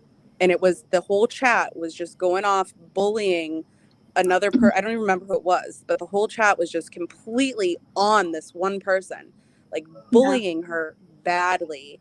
And NC was reading it and laughing, and I was like, okay, not my, what's the word? That's not my jam. I don't know. I can't think of the Yeah. I words. think you said something like that. But you know You're what I just mean? like, Yeah, you were I just just said like, I got a Tia, this vibe. is crazy. Like, I just don't understand what's going on here. And at that point, that's when I had made the decision, because that's when me and Melissa started getting closer. I was like, I'm not going to be in there when she's talking. I'll watch her, but I'm not going to be in there if Melissa's name is ever brought up or anything. There is a time when I actually went up on her panel, because she would say in one breath, if you have anything to do with Melissa, I don't want you in my chat. But You're then, disgusting. yeah, She but had then, Heather from Unmurdered come say hello to my chat, and she publicly reamed her and said, "You're disgusting." And Heather had to call her and apologize and promise she would never come into my chat again. And I went up on her panel. I'm like, so you're trying to tell me that because I'm friends with Melissa? I'm like, I like Melissa. You're trying to say that, I can't be in your chat. She's like, she starts rolling her eyes. No, I never said that, blah, blah, blah, blah. So, but I made that decision once our friendship grew. I'm like, I'm not going to be, and it's like, it's impossible. I don't even think like our friendship may have sped it up, but like I've always said to everyone, like, well, at least, like my team, you're a smart person. There is a reason I reached out to you. I always knew it was only a matter of time before you were going to figure it out. And that's why I always said to you, just watch. Don't listen to me. Don't listen to her. Just watch for yourself. So you would have figured it out and made the same decision whether or not I was in the picture or not, because you don't play like that, period. Yeah. Well, Tia, but she did it to me. She, look at what she did. I didn't do nothing to her. Nothing. Tia likes to be very fair and very neutral, and she likes to make her own judgments, and I respect that so much. And I try to do the same thing until I've, gotten to kind of know the person more. I'm not going to just judge right away, or because someone said something. And I was pretty neutral for a while there too with the both of you, but I just honestly, before I liked you, Melissa, like, I want to say it was like a good month that, like, I was like, okay, I started checking out your channel and watching the conspiracy videos, and I was just like, you just seem like a genuine person, and that other person doesn't. So I don't know what happened. All I know is that you guys don't like each other. I never even asked for a while, and then I was like, okay, what's the deal? What's going on here? And when I heard what the reason was as to why she thinks it's acceptable to just continue dragging you and That's freaking it. abusing you online, my jaw dropped and I said, "That What is it? in That's the it." fuck? Yeah, Like because the just way she that portrays reason, her, yeah, that it's reason just justifies bashing somebody for how long has it been? It's been Going on 4 months. and now it seems like other people are starting to do it for. Does that make sense? Yes. mm-hmm. That's what I meant by this gang and mob mentality. Right. Yeah, it went from I never had issue. I didn't even know who Lynn was. I committed espionage on your chat. You know, like things that I'm like, but they took on the fight for her. You know, and it's an echo chamber, just like you've talked about in past lives. Right. And that's the problem. It's that you watch. Okay, prime example. Okay, everyone, you watch MC and NC have a fight. You are not allowed to go in her channel. If I see you in her chat, you are out. Do not come back here. Ready? The next day, well, we made up and I decided to forgive her and it is in the past. Everyone welcome her right back. I knew that you guys were going to make up, you know, like, oh, I said that, you know, I missed you so much, MC. The next day, well, she did it again. You know, let me play all the stuff from before that I already forgave her for. And oh, I knew she wasn't going to change. Well, you guys need to think for yourself. The subs are worse than the actual creator.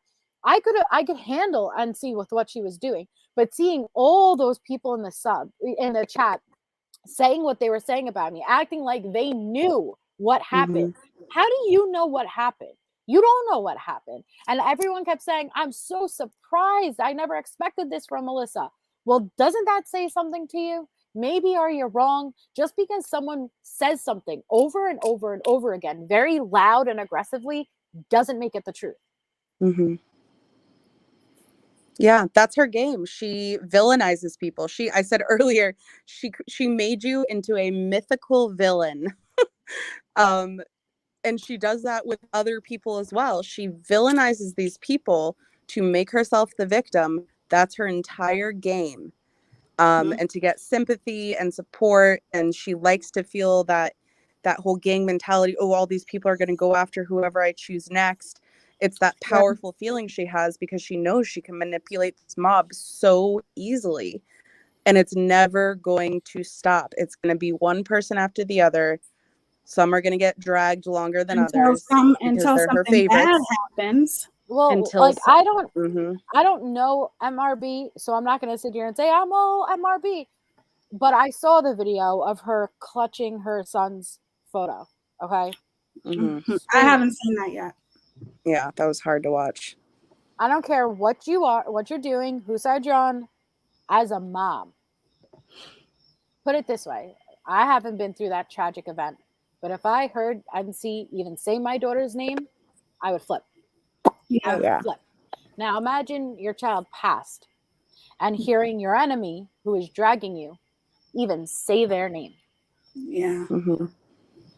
So why always is your, like, just ask yourself, like the subs of hers, ask yourself, do you see this person who is number one, what one person has so many issues?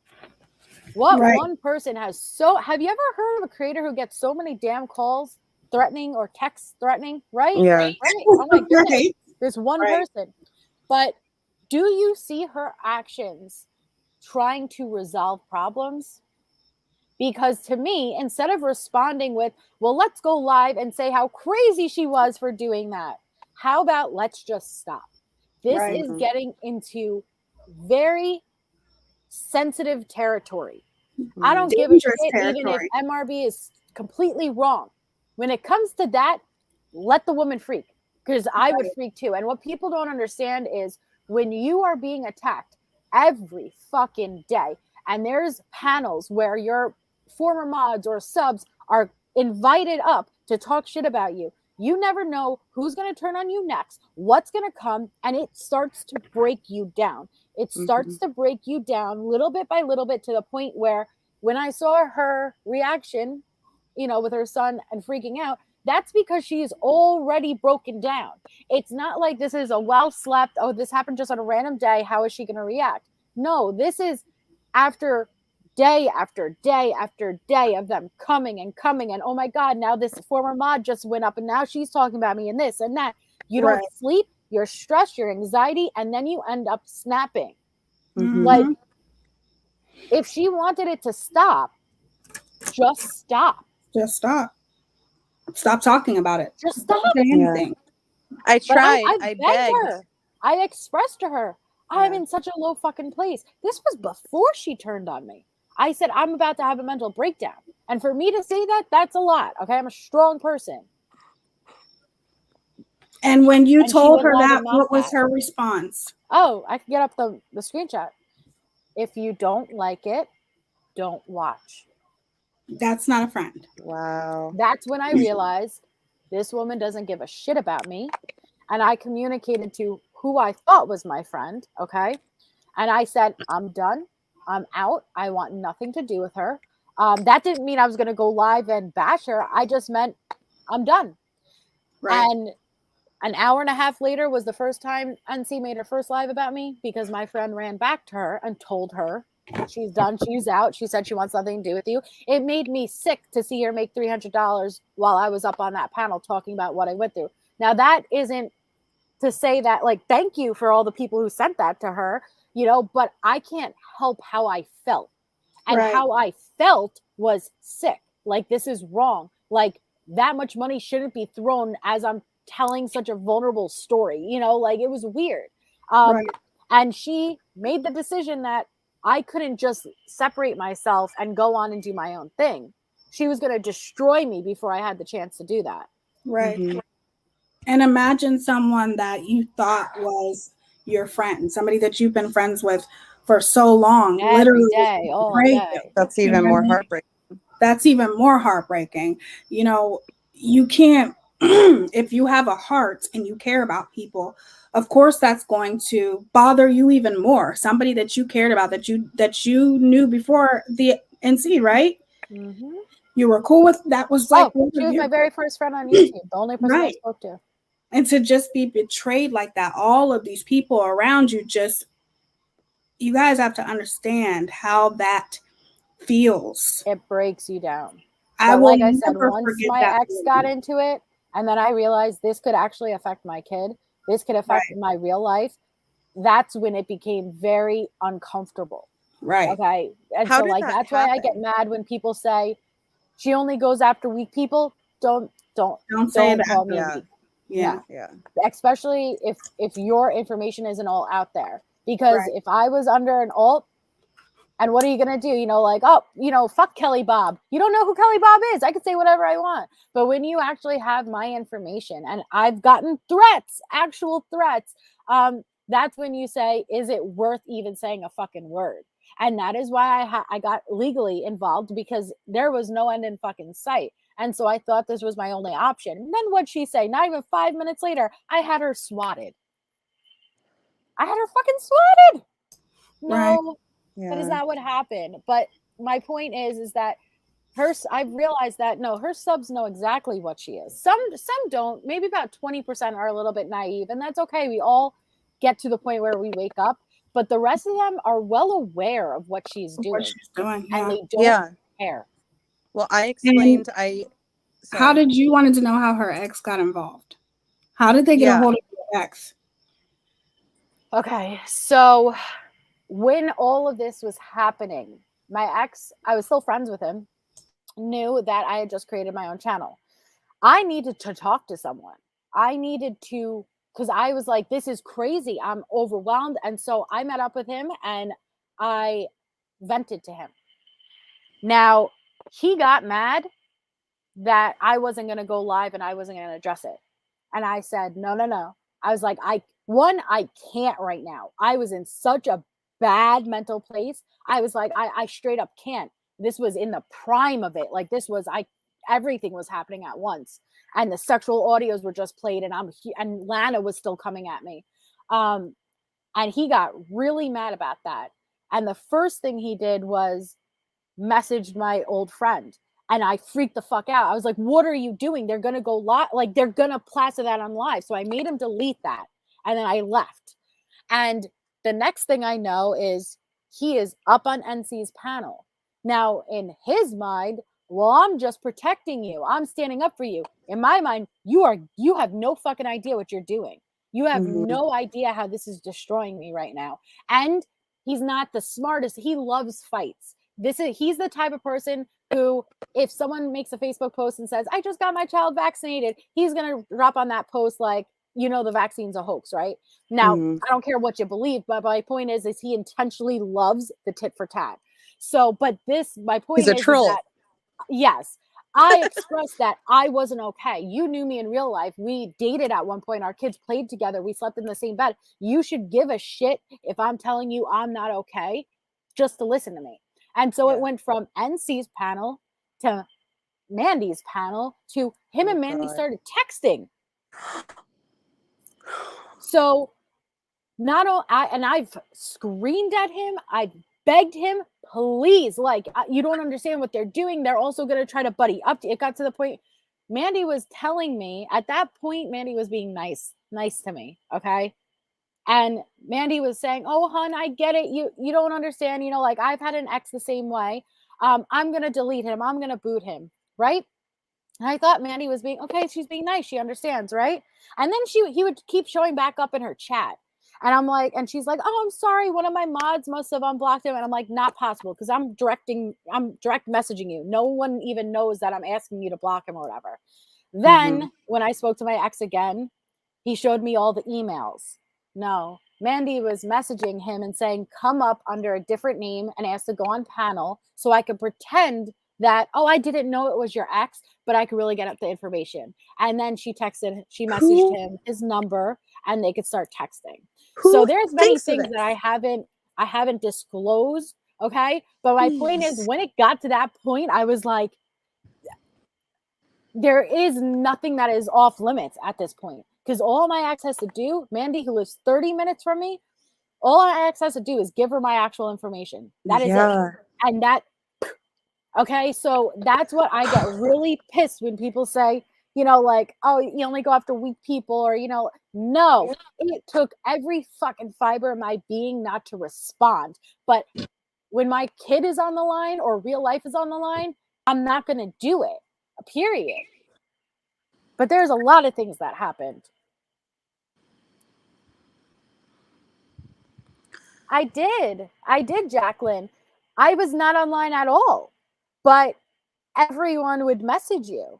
And like I said, then all of a sudden I would get the messages that my ex was on panel.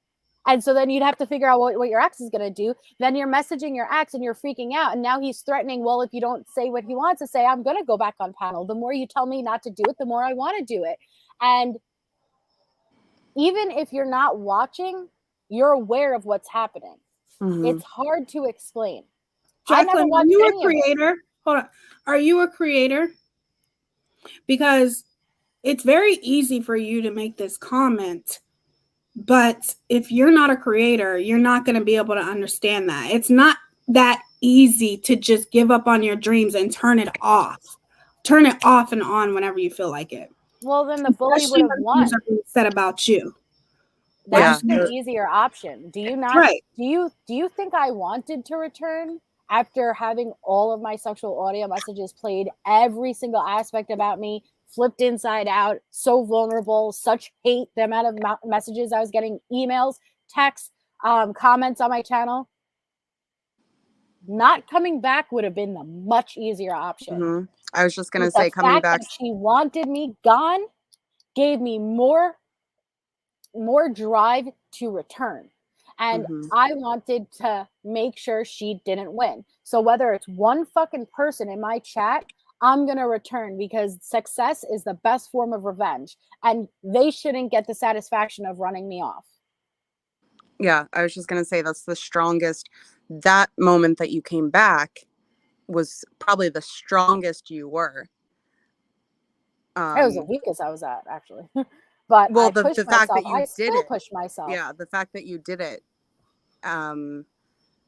shows that you were it's empowering, and it shows And that she you were really hated strong. it. And I'm And that's so why glad it that you had to did it. go to, if I see you there, listen, I must intimidate you if you are refusing to allow anyone to contact me, anyone to be seen in my chat you go live about. If I was that irrelevant, why would you care?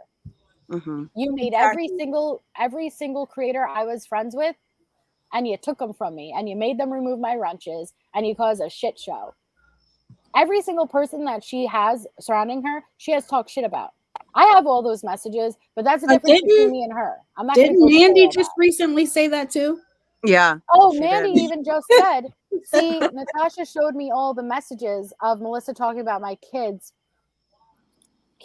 That's not actually what happened, but she didn't show me all of her messages.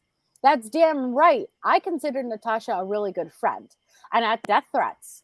And I was talking to Natasha all day, every day, outside of YouTube also. So when your friend is telling you that their health is now in jeopardy and they are stressed beyond belief, their blood pressure is through the roof, and they're having death threats, what do you think my response was as a good friend? Mm-hmm. To go live, to go tit for tat? No, my response was to not engage whatsoever. And if you want to handle it legally through the police and make a police report or report it with YouTube, I was like, I'll support you. I was like, but do not engage lives with lives. Don't respond, because then she responds, then you respond, then she responds. Right. Mm-hmm. And then all I ever said was I responded to Natasha, and I said she doesn't have really any room to talk about your kids given that, her situation. Yeah, that's what I said to her, Natasha, privately, and I stand by it because that's what my reaction was to my friend in that moment who was receiving death threats, And it was a private, you didn't go out. Right. That's the other thing that gets me Nor too, is would like, I. people talk about people, like, and when you talk about people in private, that's different than you going in public and saying these. And I know people are like, oh, well, you should say it to my face. It's like, come on, everyone's But going. I did it, but I was not her friend. See, it's not like I was doing Exactly. I never wanted anything to do with her. Exactly. I always never wanted any association with her. So it's not like I was saying two-faced things, no. But my point is that what did Natasha do once we got into that fight? She took all those messages, edited out her parts, and gave them to Mandy. Mm-hmm. Come on. Mm-mm-mm. And that's the thing. And even though you know how I feel about her, that person, Mandy, I do not like her. I don't think she's a good person. But now that her and Natasha are no longer friends, she blatantly said Natasha talks about everybody. And she does. Trust me. Just I recently. was that person next to her. I was her best friend, I know what she says. And guess what? Many people who are surrounding her right now are the same people who reached out to me and warned me about her. Right. I'm gonna jump down real quick. Okay. Yeah, Heather. I love you guys. I love you too. I just got that message. Yeah. She just messaged me. Yes, I'm very, very proud of you, Melissa, for coming up here, because this is something that I've always wanted. You already know. You already know I've been wanting you to come up on my panel and talk about this and be open about it and just say, fuck it. I don't give a fuck.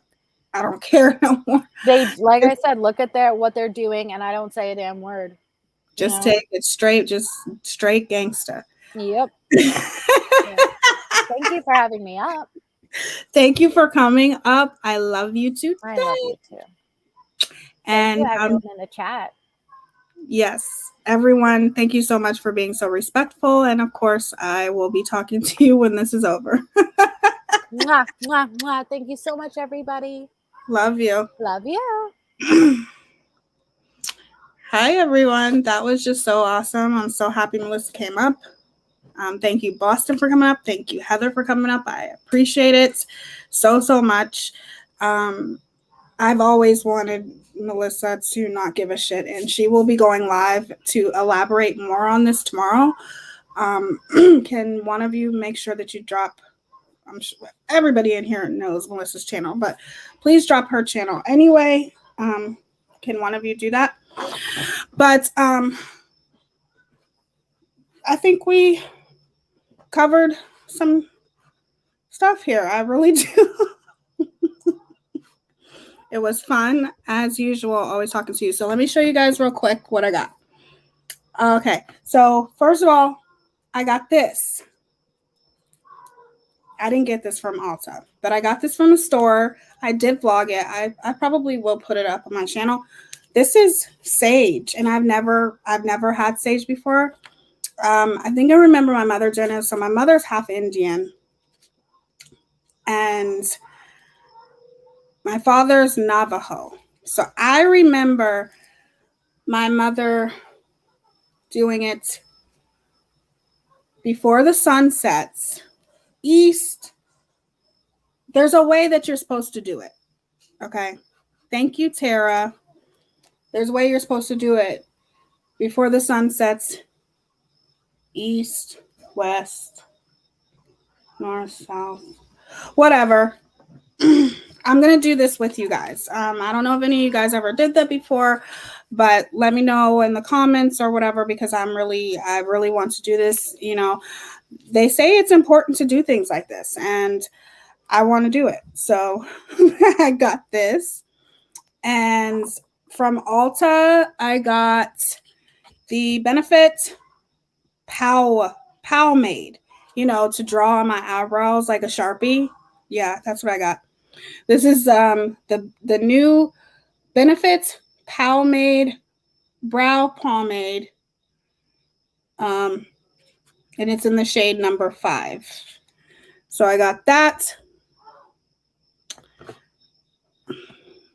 I just subscribed to your channel. So yes, make sure you check out her channel, especially if you love conspiracy theories. She's doing true crime now. Awesome channel. Okay, so I got that. I highly recommend this, especially if you bronze, but you like it more natural. This is the Anastasia Cream Bronzer, and I am obsessed with it. It's a little bit more on the expensive side, but it is so bomb. I love it. They give you so many varieties to choose from. It is so bomb. This is the best cream bronzer I have ever used. I love it, and it's in the shade Tan. You want your bronzer to be not too deep. You want it to be like maybe a shade or two darker than your natural skin tone. This mascara is my favorite mascara ever. If you're looking to splurge, the Better Than Sex mascara by Too Faced is the best mascara in my opinion, besides the NARS Climax. All these crazy freaky names. Dante, I'm so gonna be on. Yes, actually get it from Ulta, because I don't think Sephora has. Well, no, Sephora has all this stuff except for this. They don't have Juvia's Place. So this is the Juvia's Place bronzer, and this is so nice. I like the shades. It's very, very subtle, and it was only $14. Very affordable. I'll show you guys what it looks like. It looks like this. It's so nice. Juvia's Place is very inexpensive, and their products are bomb, and they are a Black-owned business brand. So you will be supporting a Black-owned business brand. Let me tell you right now. Yes, I use Better Than Sex. Yes, I love that mascara. So yes, if you're looking for a good bronzer and it's the perfect tone, they have I'd say 4 or 5 different shades to choose from. So this is bomb. And look at the packaging. Isn't it just beautiful? I love the packaging.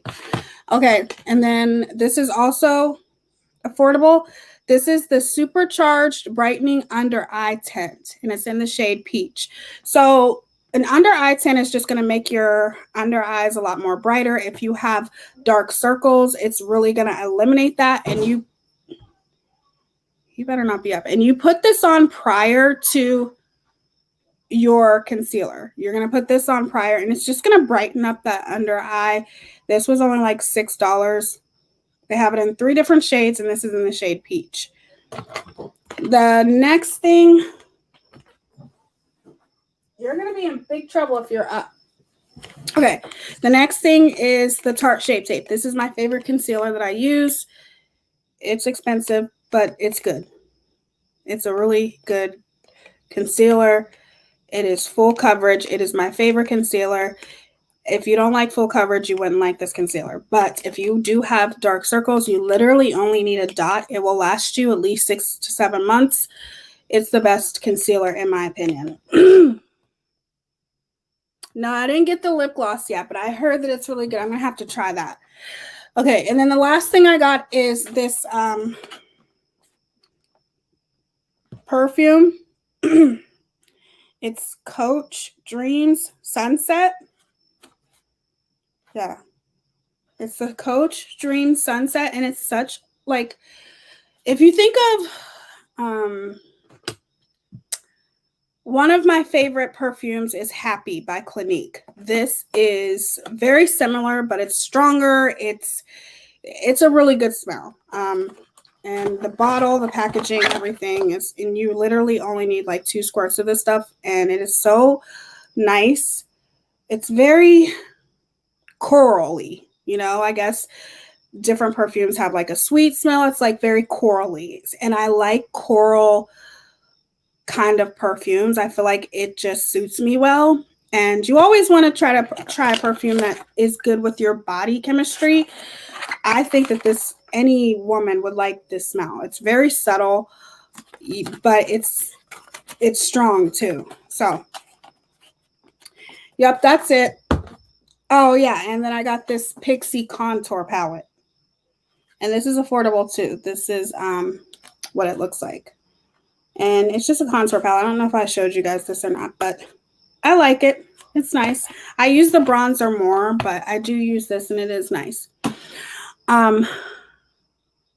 It's a sweet smell, but it's more coral. It's like if you like, everyone loves Happy by Clinique.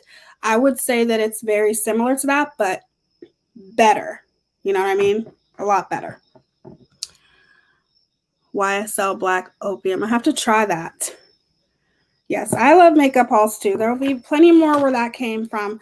I'm really excited to use this sage because I just remember my mom, and I think she got this from my dad from him being Indian, and my dad's Navajo. So he knew. He just, you know, I don't know what it is, but he just knew. I think maybe because his father was like a medicine man or something. I'm going to get deeper into that story, but I don't know that much about my father. But I just remember my mother always doing it before the sun sets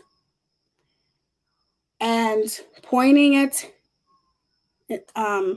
east maybe first. I can't remember. And I always remember her doing it in the corners. I just think, you know, and you say a prayer, obviously. So I'm really excited. I'm going to use this with you guys. I'm probably going to go live on my phone, or I'll do a video, whatever you guys want. Because I want to do it the proper way. So hopefully within the next couple of days, I'm going to use this. But if I could recommend anything to you guys, I definitely recommend this Anastasia bronzer. It's so bomb. Like, I love it. It blends like a dream, and it's so, like, it's just good. I like anything by Anastasia. Can you get some clockwise starting at your front door? Okay. I know that I remember my mother doing it before the sun sets, though. I remember that because, you know, she said the sun energy powerful or something like that. My mom was very, you know, she was into both things, but I just remember her doing it always before the sun sets. So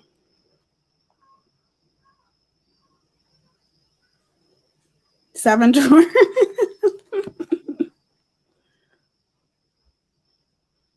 Oh my gosh, makeup hauls are so fun. But anyway, you guys, I'm so intrigued by this. I'm so intrigued. But anyways, this was a really good live. I'm really happy with what we talked about. I know that you guys have to be as tired of this as I am. It's really, really starting to get ridiculous. And I'm glad Melissa came up on panel to elaborate more on the things that because I didn't want to go too much into the story because it is Melissa's story to tell. To say those disgusting things is inexcusable. I don't care what you've been through, okay? My heart goes out to you, but it gives no excuse for you to say those disgusting, vile, horrible things, talking about,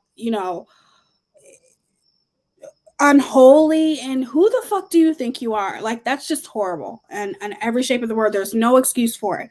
So I'm glad she came up on panel to tell that side. And I personally don't give a shit about that other creator who's an author, supposedly. That's people, whatever. You're so irrelevant. Like I said, I'm running circles behind you. You can talk about my brows, you can talk about my hair, but it still doesn't change the fact that you're a fucking racist. Period. And there's no way you're going to be able to talk yourself out of it. It's really, really funny to me how racist people can go around bashing others. You're the last person that needs to be bashing anybody because you're fucking racist. Period. You should be ashamed of yourself. You're trying to use other people for clout, They do anything for clout. That's what you're trying to do. And you ain't getting it from me. I'm not about to sit here and make you relevant because you are completely 100% irrelevant. But it really, really, really bothers me when people make those kind of statements about Black people, then run around and make sure that the main person that you're talking about and talking about their looks or whatever is Black. How convenient is that? It doesn't have to be turned into a white or Black thing or a race card, but you put it out there. Hey, I didn't. You're the one who put it out there wearing a afro wig and making fun of a family because you don't like a certain person. I didn't do it. You did it. So you're the one who showed your true colors. So you to just go around and just sit there and talk about a person who draws their eyebrows on with a Sharpie, I'm still running circles around you. And I always will be. That's never going to change. Fix yourself. Educate yourself before you walk around talking about Black people and their hair and just doing disgusting things with disgusting behavior, all for clout to get people to come to your channel. Nobody over here is going to come to your channel. They're not. That's how irrelevant you are. Okay? You are irrelevant. But it's always good for me on my channel to call out someone who is a racist, period. What you said was horrible. It was horrible. And you're still specifically going around bashing people for clout when you shouldn't be bashing anyone. You don't have room to bash anyone from after what you did, like for real. But as far as the other one, which is case discussion, I don't have a problem with you. I don't know if that's you who's emailing me. I've never spoke horribly about your stroke. My heart goes out to you. I think it's great, and it's truly a blessing that you are here. I've had people in my family suffer from strokes. I would never talk about anybody having a stroke or talk badly about anyone who had a stroke or bully someone who had a stroke. But what I will say is I will call somebody out on horrible behavior, and I don't care what your medical condition is. I don't care. There is no excuse for the things that you have said about Melissa at all. Like, you should be ashamed of yourself. That's just horrible. You should change your name to Call Them Out with Tia Simone. That would be a cool live. The history of saging and Native American customs. My daughter is part Native American. Yeah, that's actually a good idea, Tara Lee. I will look into that. Hey, True Telling. Sorry if I missed you. But yeah, Thank you, everyone, for being so amazing in chat as usual. Thank you to my amazing mods. Thank you for coming up on panel. Thank you, Melissa, Boston, Heather. Especially Melissa, though, because I've been wanting her to tell her story, and this is the first time she's ever been on panel, so thank you so much.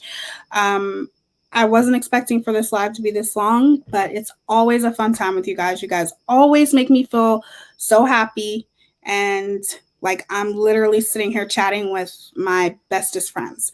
And I love you guys for that. I'm going to see you guys on the next one, which is tomorrow. Don't forget about tomorrow. You're here for this kind of drama. Be here for the more important things. And what I will be talking about is actually really, really important. You guys have been amazing as usual. I love y'all. And I will see you guys tomorrow.